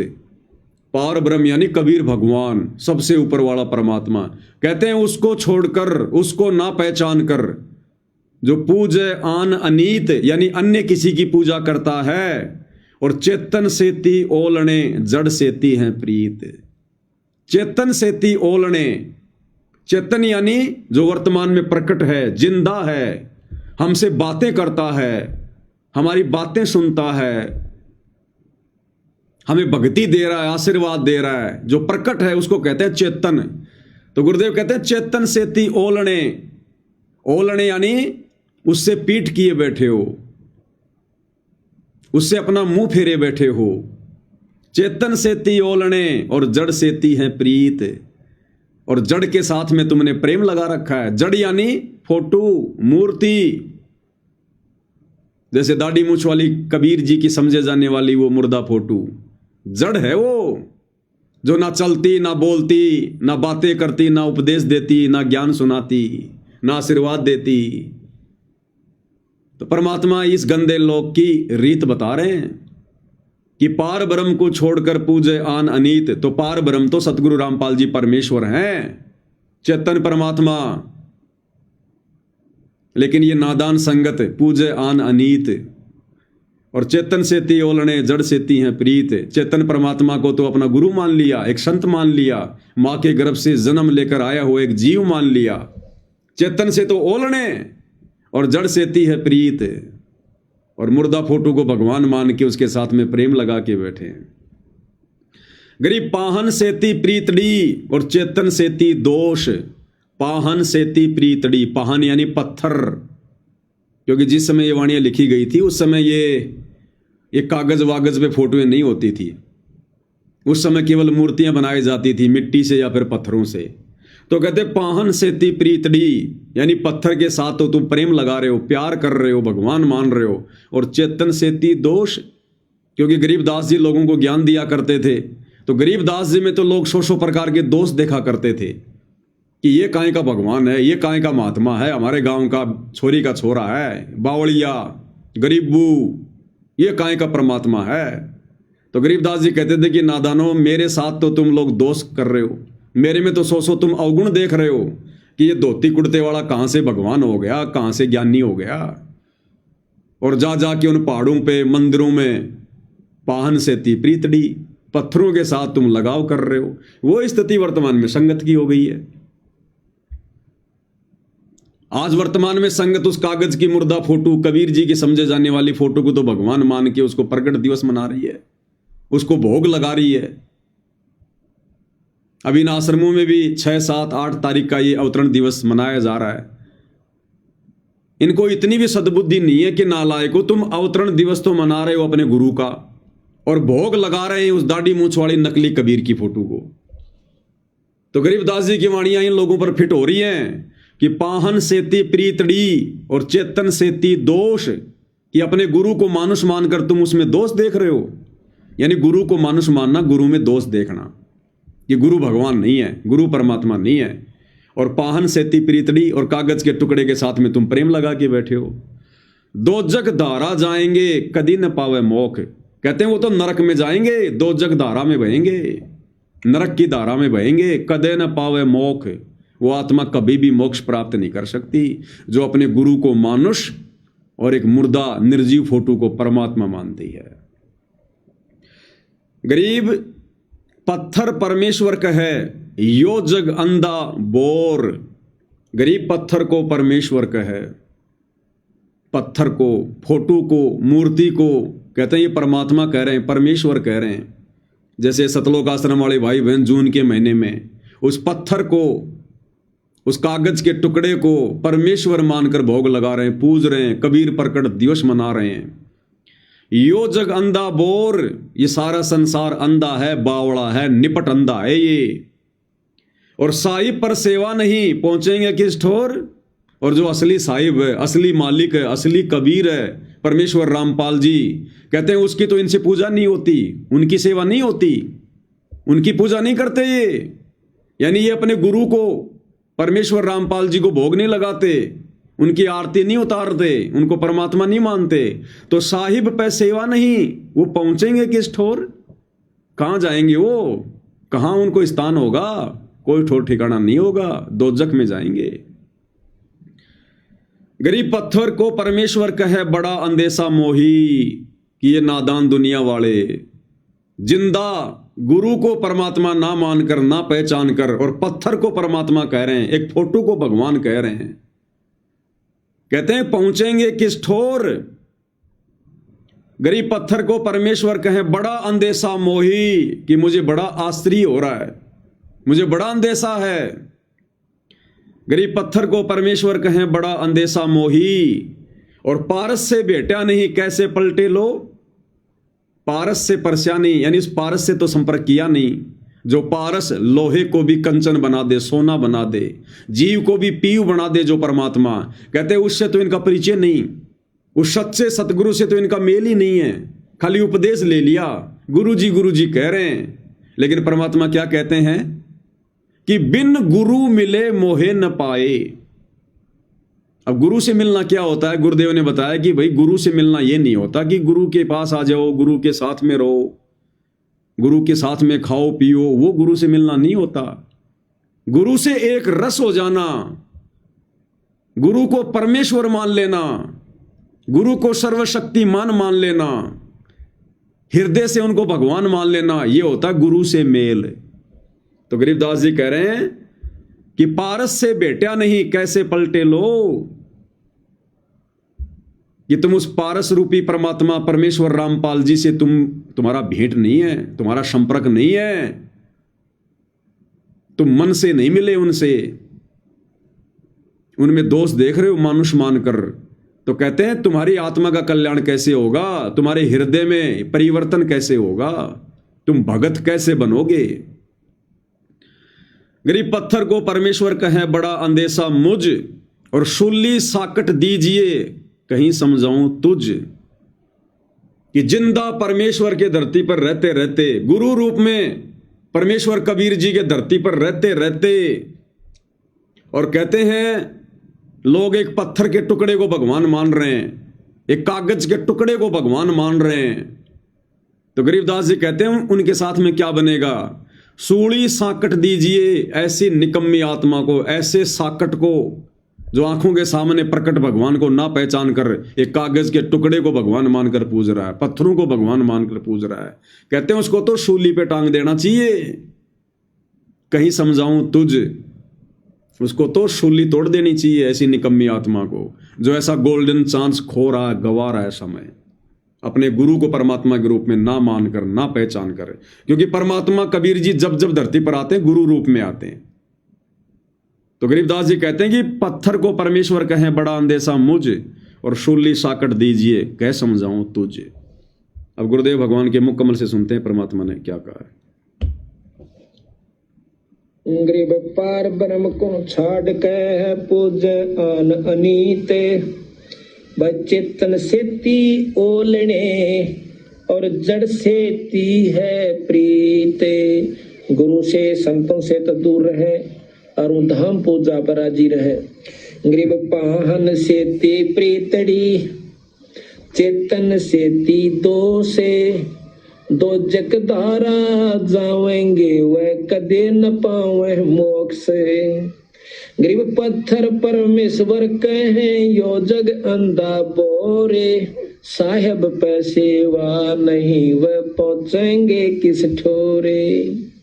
गरीब पत्थर परमेश्वर कहे बड़ा अंदेशा मोही, पारस से बैठा नहीं यो कैसे पलटे लोही।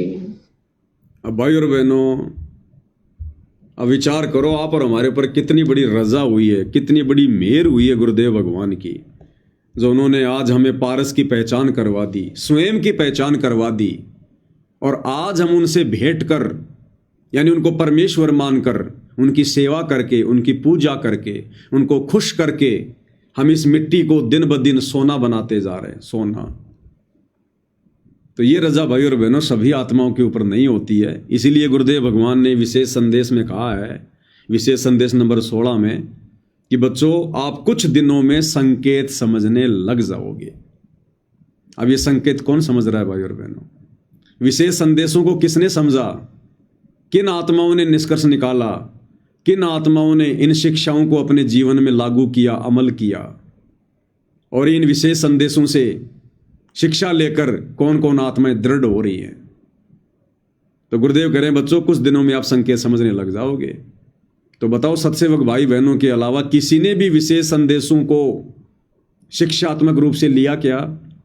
अपने जीवन में लागू किया क्या इन बातों को कि गुरुदेव क्या कहना चाह रहे हैं? ऐसी ऐसी बातें परमात्मा ने इन संदेशों में कही है, बिल्कुल खुल के, कुछ भी नहीं छुपाया। गुरुदेव भगवान ने क्लियर कर दिया कि आपका गुरु कौन है, पहचान लो। अब बालक नहीं हो तुम, फिर भी नहीं पहचान पा रहे। तो गुरुदेव क्या कह रहे हैं कि पुण्यात्माओं कुछ दिनों में आप संकेत समझने लग जाओगे। इब्राहिम सुल्तान दमकह बंदी बनकर चले गए, एक नौकरानी बनकर चले गए। क्या पड़ा था उनको? कोरडे खाए, नौकर बने अपने बच्चे को नरक से निकालने के लिए। अब तुम बालक हो, बुद्धि छोटी है, बच्चे की बुद्धि इतना काम नहीं करती। इस ज्ञान से आपकी बुद्धि विकसित होगी। आप कुछ दिनों में संकेत समझने लग जाओगे।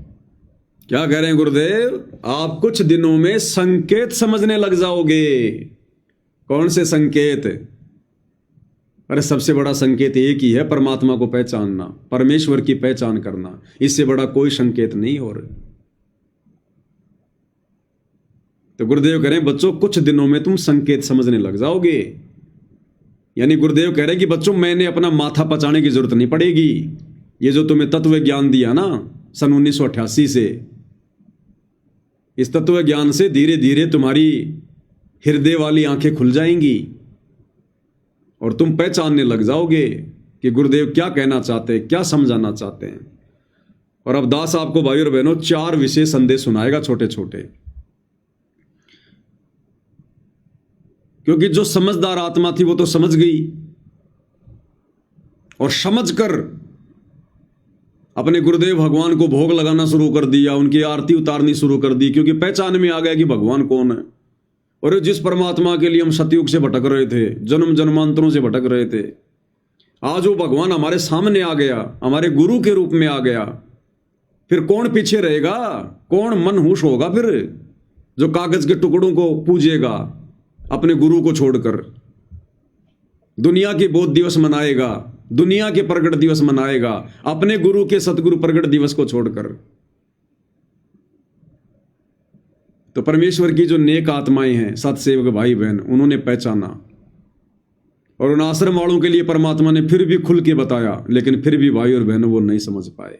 अगर समझ पाते तो भाई और बहनों ये जून के महीने में फिर दाढ़ी मूंछ वाले कबीर को भगवान मानकर प्रगट दिवस नहीं मनाते, फिर ये अपने घरों पर दाढ़ी मूंछ वाले नकली कबीर की फोटो नहीं लगाते, इनकी आंखें खुल जाती, तुरंत साथ संगति से जुड़ जाते कि आश्रमों में तो काल बैठा है, यहां तो 12वें पंथ की भक्ति है, इन लोगों के संपर्क में रहकर, आश्रम वालों की कुसंगति में रहकर मोक्ष प्राप्त नहीं कर सकते। लेकिन भाई और बहनों आंखें नहीं खुल रही। तो परमेश्वर ने कितनी कोशिश की है, और क्या कह रहे हैं परमात्मा। ये विशेष संदेश है, विशेष संदेश नंबर 69। और गुरुदेव भगवान ने मजबूरन इतना ज्ञान देने के बाद भी, जब परमात्मा ने देखा कि सत्सेवकों के अलावा तुझे कोई नहीं पहचान रहा, तो गुरुदेव भगवान अंत में यह कह रहे हैं कि मैं कौन हूं, ये दास कौन है, तुम बालक हो, इसलिए तुम्हें बार बार पहचान करवाई जा रही है। क्या कह रहे हैं परमात्मा। साधो से ती बस करिए चोरा नाल खुशाल, मल अखाड़ा जीतेंगे ये युग युग के बाल। आप यही आत्मा हो, ऐसे गुजर कर आए हो। आप दास जो कह रहा है, ये समझ लो मैं कौन हूं, ये दास कौन है। आप बालक को इसलिए बार बार पहचान बतानी पड़ती है, तो मध्य कोई नहीं रहे जो अरबों में कोई गर्क सुनो। गुरुदेव कह रहे हैं आप बालक हो अभी, ये दास कौन है, मैं कौन हूं, तुम्हें बार बार पहचान करवाई जा रही है। कोट्यों मध्य कोई नहीं रे झुमक रहा, अरबों में कोई एक सुनो रे झुमक रहा। अरबों में कहते हैं उन करोड़ों में तो कोई नहीं है, और अरबों में कोई एक है। यानी आज पूरे विश्व की जनसंख्या अरबों में है, 800 अरब, 8 अरब या कितनी है। तो गुरुदेव कह रहे हैं कि अरबों में कोई एक, यानी पूरे विश्व में केवल तुम्हारा गुरु ही है एक, वो जो तुम्हारी आत्मा का कल्याण करवा सकता है, और आत्मा का कल्याण तो परमात्मा ही करवा सकता है। तो गुरुदेव कह रहे हैं तुम्हें पहचान करवाई जा रही है, लेकिन तुम नहीं समझ पा रहे। फिर एक सत्संग में गुरुदेव भगवान क्या कह रहे हैं कि पहले तुम तो समझो, फिर बाकियों को भी पहचान करवाएंगे। अब समझ लो मेरा बेटा बेटियों, इसने बने बढ़ाए ना खोइयो मत ना। बढ़ना बड़ा कठिन है, खोना तो आसान है। और उस धड़ी की कृपा देखो, उस परम पिता की कितने नेक, कितनी प्यारी आत्मा वहां, कहां से अमृत ला रहा आपको। अपने भगवान ने तुम तो पहचान लो, बाकियों को पहचान हम करावांगे, क्योंकि वो भी उसी के बच्चे। क्या कह रहे हैं गुरुदेव कि अपने भगवान को तुम तो पहचान लो, बाकियों को भी फिर पहचान करवाएंगे, क्योंकि वो भी परमात्मा के बच्चे हैं। तो भाई और बहनों, सत्सेवक भाई बहन तो विशेष संदेश आने से पहले समझ गए थे। सत्सेवक भाई बहन तो विशेष संदेश आने से पहले ही गुरु को परमात्मा मानकर भक्ति कर रहे हैं। ये विशेष संदेश आने से पहले ही हमने फोटो फाटुएं फाड़ दी थी। हम कब से गुरुदेव भगवान को परमात्मा मान के भोग लगा रहे हैं। हमने कब से इन आश्रमों में जाना छोड़ दिया, कब से हमने वो दाढ़ी मूंछ वाले कबीर को परमात्मा मानना छोड़ दिया। तो हमारे लिए नहीं करे गुरुदेव, सत्सेवकों के लिए, इन आश्रम वालों के लिए कह रहे हैं कि तुम तो पहचान लो। यानी अभी तक तुम पहचान नहीं पाए कि भगवान कौन है। अब आश्रम वाले कहेंगे भाई हम क्यों नहीं पहचान पाए, कबीर भगवान है, कबीर भगवान है। अगर तुम पहचान गए होते उस कबीर को, तो आज गुरुजी ने हिसार जेल जाकर यह बात बोलने की जरूरत नहीं थी कि पहले तुम तो पहचान लो। तो क्या गुरुजी को भी नहीं पता क्या? लेकिन गुरुजी को पता है कि इन्होंने कबीर तो पहचान लिया, लेकिन दाढ़ी मूंछ वाले के रूप में। इन आश्रम वालों को यह तो पता चल गया कि कबीर भगवान है, लेकिन ये दाढ़ी मूंछ वाले को पहचाने कि ये दाढ़ी मूंछ वाली फोटो है कबीर। इसलिए गुरुजी कह रहे हैं कि पहले तुम तो पहचानो कि रियल कबीर कौन है, वर्तमान में असली कबीर कौन है। इसलिए गुरुदेव कह रहे हैं, अन्यथा आश्रम वाले तो सब जानते हैं कि भैया कबीर कौन है। किसी से पूछो कि भाई कबीर कौन है, सब कहेंगे परमात्मा है, भगवान है। तो फिर गुरुजी क्यों कह रहे हैं कि पहले तुम तो पहचानो। तो गुरुजी देख रहे हैं कि नादानों ने उस दाढ़ी मूंछ वाली फोटो को कबीर मान लिया, ये अपने गुरु को कबीर के रूप में नहीं पहचान रहे। तो कह रहे पहले तुम तो पहचानो, फिर बाकी दुनिया वालों को भी पहचान करवाएंगे, क्योंकि वो भी परमात्मा के ही बच्चे हैं। फिर से सुनो, अब समझ लो मेरा बेटा बेटियों, इसने बने बढ़ाए ने खोइयो मत ना।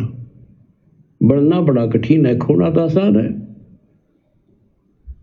और उस धड़ी की कृपा देखो, उस परम पिता की कितने नेक, कितनी प्यारी आत्मा वहां, कहां से अमृत पिला रहा आपको। अपने भगवान ने तुम तो पहचान लो, बाकियों को पहचान हम करावांगे, क्योंकि वो भी उसी के बच्चे। अपने भगवान ने तुम तो पहचान लो, बाकियों को पहचान हम करावांगे, क्योंकि वो भी उसी के बच्चे। अपने भगवान ने तुम तो पहचान लो, बाकियों को पहचान हम करावांगे, क्योंकि वो भी उसी के बच्चे। सब सहयोग दो, परमार्थ करो, परमार्थ में हानि का देरी होती। तो गुरुदेव भगवान को हिसार जेल जाने के बाद भी, 30 साल से ज्ञान देने के बाद भी, आज भी आश्रम वाले भाई बहनों को समझाने के लिए बोलना पड़ रहा है कि तुम तो अपने भगवान को पहचान लो। यानी अभी तक आश्रम वाले भाई बहनों ने नहीं पहचाना कि रियल में कबीर कौन है, अन्यथा गुरुदेव को यह बात बोलने की क्या आवश्यकता थी। और एक विशेष संदेश में तो गुरुदेव ने बिल्कुल क्लियर, क्या मूर्ख से मूर्ख व्यक्ति भी समझ जाए, मूर्ख से मूर्ख की वर्तमान में हमारे गुरुदेव कौन है। गुरुदेव कह रहे कि बच्चों, वो परमात्मा गरीबदास जी के समय आए थे, और भाई इबारे प्रत्यक्ष प्रकट हैं तुम्हारे सामने, पहचान सको तो पहचान लो। बिल्कुल क्लियर संदेश है भाई और बहनों। इसके बाद भी अगर कोई नहीं समझा तो भाई और बहनों फिर वो समझेंगे भी नहीं। इन विशेष संदेशों को सुनकर और साध संगति के माध्यम से गुरुदेव भगवान ने इन्हीं विशेष संदेशों पर जो वीडियो बनवाए हैं, उनको सुनकर भी ये आश्रम वाले नहीं समझ पा रहे। इसका मतलब ये आगे गुरुदेव के आने के बाद भी उनको परमात्मा नहीं मानेंगे। इसलिए दास कह रहा भाई और बहनों, ये 12वें पंथ की भक्ति है, और ये लोग इस मनुष्य जीवन में अपना आत्म कल्याण नहीं करवा पाएंगे। क्या कह रहे मालिक? क्या बताते हैं? उत्तर दक्षिण पूर्व पश्चिम फिरता दाने दाने लो, और सर्व कला सतगुरु साहिब की। हरि आए हरियाणे। गरीबदास जी के समय आए थे। गरीबदास जी के समय आए थे। बारे भाई प्रगट सामने था, ये बारे पहचाने जात पहचान लियो। गरीबदास जी के समय आए थे। बारे भाई प्रगट सामने था, पहचाने जात पहचान लियो। तो गरीबदास जी के समय कौन आए थे? गरीबदास जी के गुरु जिंदा बाबा। कौन जिंदा बाबा? कबीर जी। और कह रहे भाई ये बारे थारे सामने प्रत्यक्ष प्रकट, पहचान सको तो पहचान लो। अब बताओ, इससे ज्यादा क्लियर मैसेज और क्या देंगे गुरुदेव? अरे हम गधे थोड़ी हैं, फिर इंसान है ना। अब भी नहीं समझेंगे कि गरीबदास जी के समय आए थे और ये बारे भाई प्रत्यक्ष प्रकट तुम्हारे सामने, पहचान सको तो पहचान लो। फिर भी ये नादान संगत नहीं पहचान रही, फिर भी नहीं पहचान रही। ये विशेष संदेश आए हुए 2 साल हो गई, और इन दिनों जो इनका ये समागम चल रहा है इन सतलोक आश्रमों में, अवतरण दिवस मना रहे हैं अपने गुरु का, और भोग लगा रहे हैं दाढ़ी मूंछ वाले नकली कबीर को। और जब ये भोग लगाते हैं तो देखना इनकी फोटो, वो दाढ़ी मूंछ वाला नकली कबीर तो ऊपर, और उसके पैरों में असली कबीर सतगुरु रामपाल जी को बैठा के रखते हैं, वो गुरु गोविंद वाली फोटो। तो भाई और बहनों, ये बाद में भी नहीं समझेंगे। गरीबदास जी के समय आए थे। बारे भाई प्रगट सामने था, पहचाने जात पहचान लियो। इसीलिए परमात्मा ने फिर अंत में एक संदेश में कहा कि मैं तुम्हारा भगवान हूं, मुझे पहचान लो, नहीं तो यो खाओगा था ना काल। क्या कह रहे परमात्मा? और बच्चों तुम उस प्रोसेस से गुजर के आ चुके हो, इसने खराब ना करियो, फिर ना बढ़ाइयो दोस्ता की इस टेंशन को। तो कैसे खड़े हो बाप सारी बालिक, कैसे रो रहे हो खुदा के, सब कुछ बता रहा और पाप आत्मा हम मानते नहीं, और ज्ञान भरा हमारे अंदर का पता नहीं, और विद्वान बन जाते हैं। मैं रोवत हूँ सृष्टि को, सृष्टि रोवत मोहे, गरीबदास इस वियोग को समझ सके ना कोई। मैं तुम्हें रो रहा हूं, मैं थारा भगवान हूं, मैं थारा पिता हूं। पहचान लो मन खाओगा तेरी दुरुक्ति कर रखी तुम्हारी आज चौधरी पका रहा क्या पंडित बन गया था, मैं कुत्ता बन गया छोड़ दिया। ओह मैं तुम्हें रो रहा हूं, मैं थारा भगवान हूं, मैं थारा पिता हूं। पहचान लो मन खाओगा तेरी दुरुक्ति कर रखी तुम्हारी आज चौधरी पका रहा क्या पंडित बन गया था, मैं कुत्ता बन गया छोड़ दिया। ओह मैं तुम्हें रो रहा हूं, मैं थारा भगवान हूं, मैं थारा पिता हूं। पहचान लो मन खाओगा तेरी दुरुक्ति कर रखी तुम्हारी आज चौधरी पका रहा क्या पंडित बन गया था, मैं कुत्ता बन गया छोड़ दिया। ओह और देखो कैसे ढंग से निकाल रहा के काल का विधान भी बना रहा है, मेरा वचन भी बना रहा है, मेरे बच्चे भी मेरी शरण में आ जाए तो निकालते। काल का विधान भी बना रहे, मेरा वचन भी बना रहे। कौन सा काल का विधान? कि परमात्मा आप नीचे जाओगे, आप केवल अपना ज्ञान देना, जबरदस्ती किसी के साथ मत करना। तो गुरुजी संकेतों में अपनी जानकारी दे रहे हैं कि मेरा विधान भी बना रहे, मेरा वचन भी ना टूटे, और कह रहे मैं तुम्हारा भगवान हूं, मैं तुम्हारा परमात्मा हूं, तुम्हारा बाप हूं, पहचान लो मुझे, नहीं तो काल था ना खावेगा, थारी दुर्गति करेगा। अब संगत यदि पहचान गई होती उस कबीर भगवान को, तो आज गुरुजी ने रो रो कर ये बातें नहीं बोलनी पड़ती कि पहचान लो। इसका मतलब अभी तक संगत नहीं पहचान पाई कि कबीर कौन है। संगत केवल दाढ़ी मूछ वाली फोटो को कबीर मान रही है, अपने गुरु को कबीर नहीं मान रही। इसलिए गुरुजी कह रहे हैं कि पहचान लो मने, नहीं तो थारी दुर्गति करोगे यो काल। एक बार फिर से सुन लो पूरा।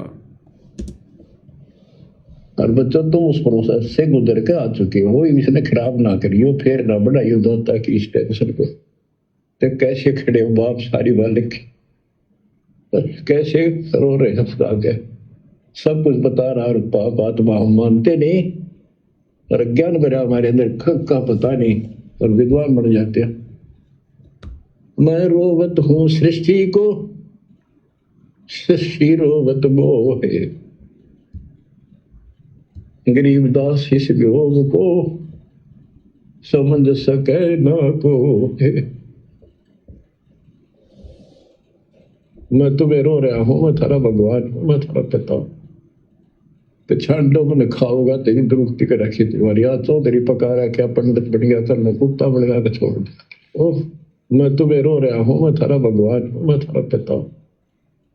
पहचान लो मन खाओगा तेरी दुरुक्ति कर रखी तुम्हारी आज चौधरी पका रहा क्या पंडित बन गया था, मैं कुत्ता बन गया छोड़ दिया। ओह मैं तुम्हें रो रहा हूं, मैं थारा भगवान हूं, मैं थारा पिता हूं। पहचान लो मन खाओगा तेरी दुरुक्ति कर रखी तुम्हारी आज चौधरी पका रहा क्या पंडित बन गया था, मैं कुत्ता बन गया छोड़ दिया। ओह और देखो कैसे ढंग से निकाल रहा के काल का विधान भी बना रहा है, मेरा वचन भी बना रहा है, मेरे बच्चे भी मेरी शरण में आ जाए तो निकालते। मैं रोवत हूँ सृष्टि को, सृष्टि रोवत मोहे।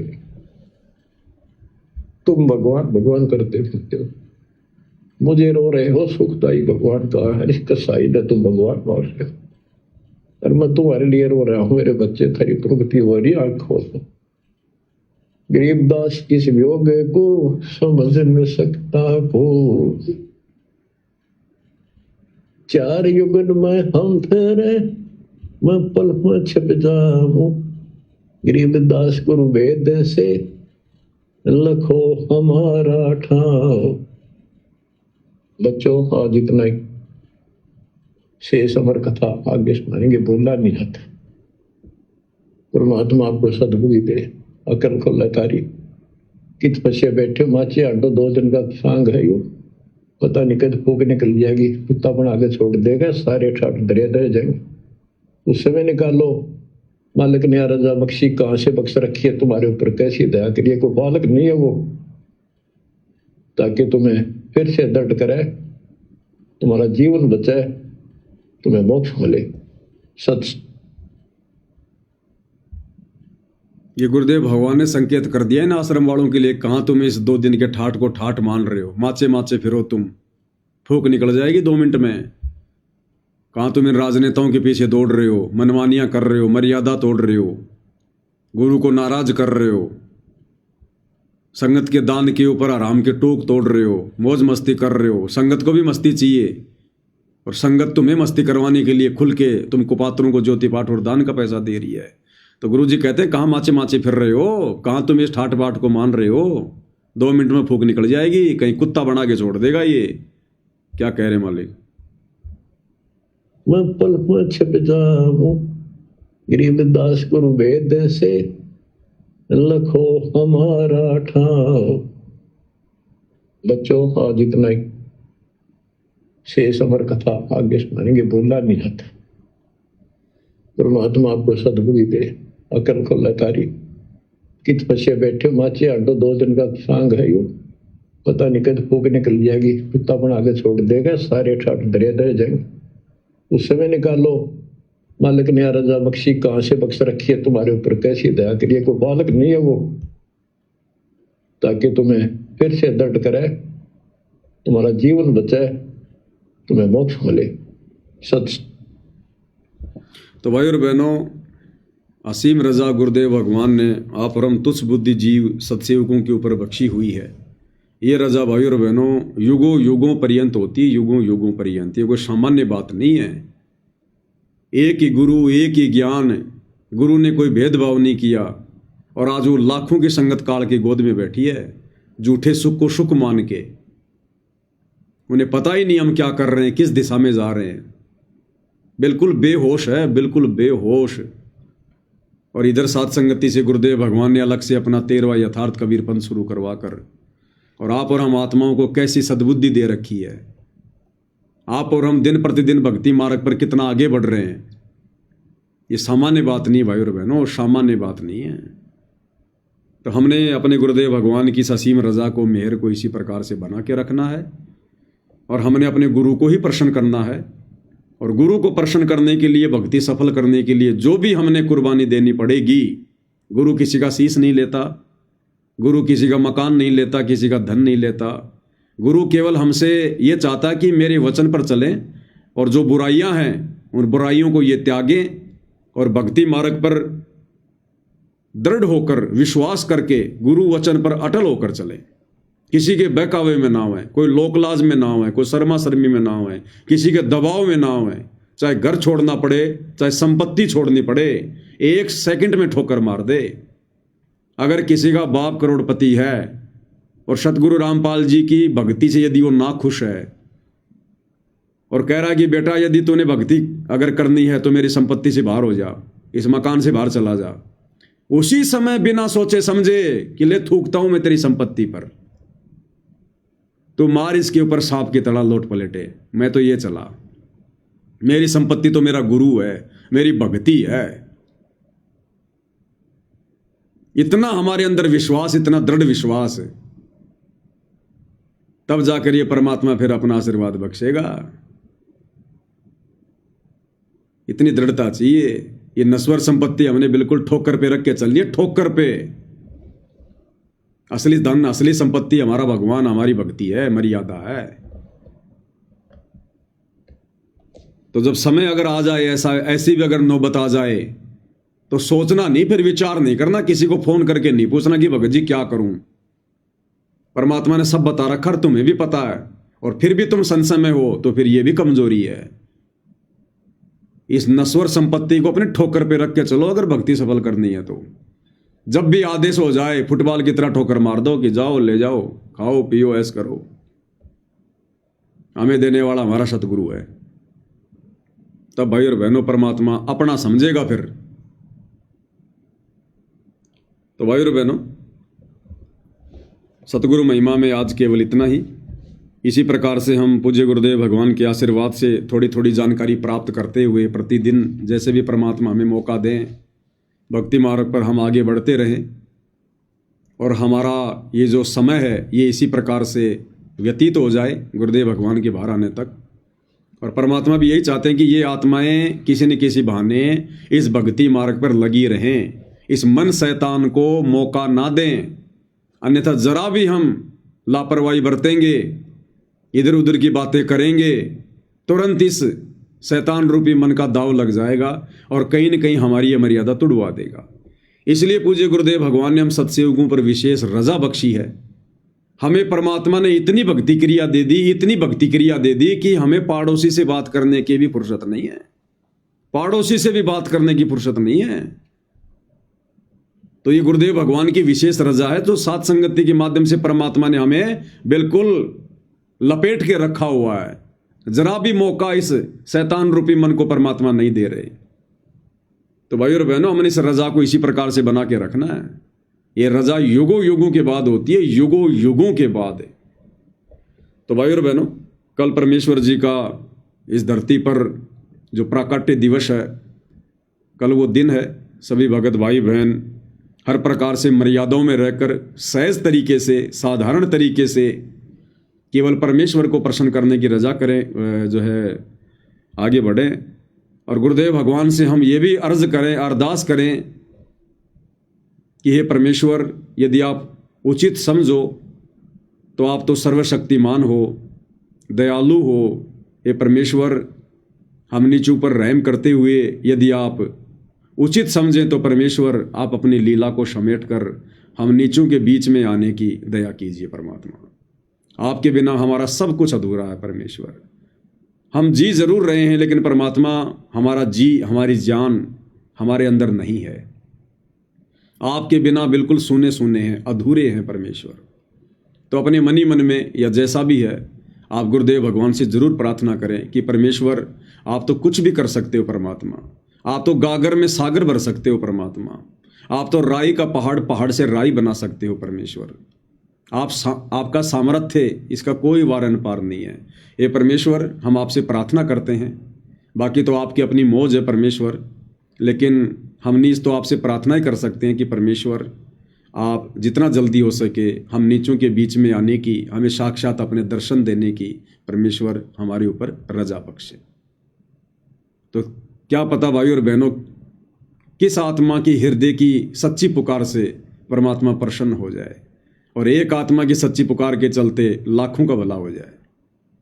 बाकी तो परमेश्वर ने जो समय निर्धारित करना, जो किया हुआ है, उसी समय आना है। लेकिन कहते हैं भगत के वश में है भगवान, भगत के वश में है भगवान। तो परमात्मा तो फिर राई का पहाड़, पहाड़ का राई कर सकता है। तो जो हमारे वश में है वो हम जरूर करें भाइयों और बहनों, परमेश्वर को प्रसन्न करने के लिए। तो आज की साथ संगति में केवल इतना ही। परमेश्वर हम सबको सद्बुद्धि दें, आशीर्वाद दें, हमारा मार्गदर्शन करें। बंदी छोड़ सतगुरु रामपाल जी परमेश्वर जी की जय हो।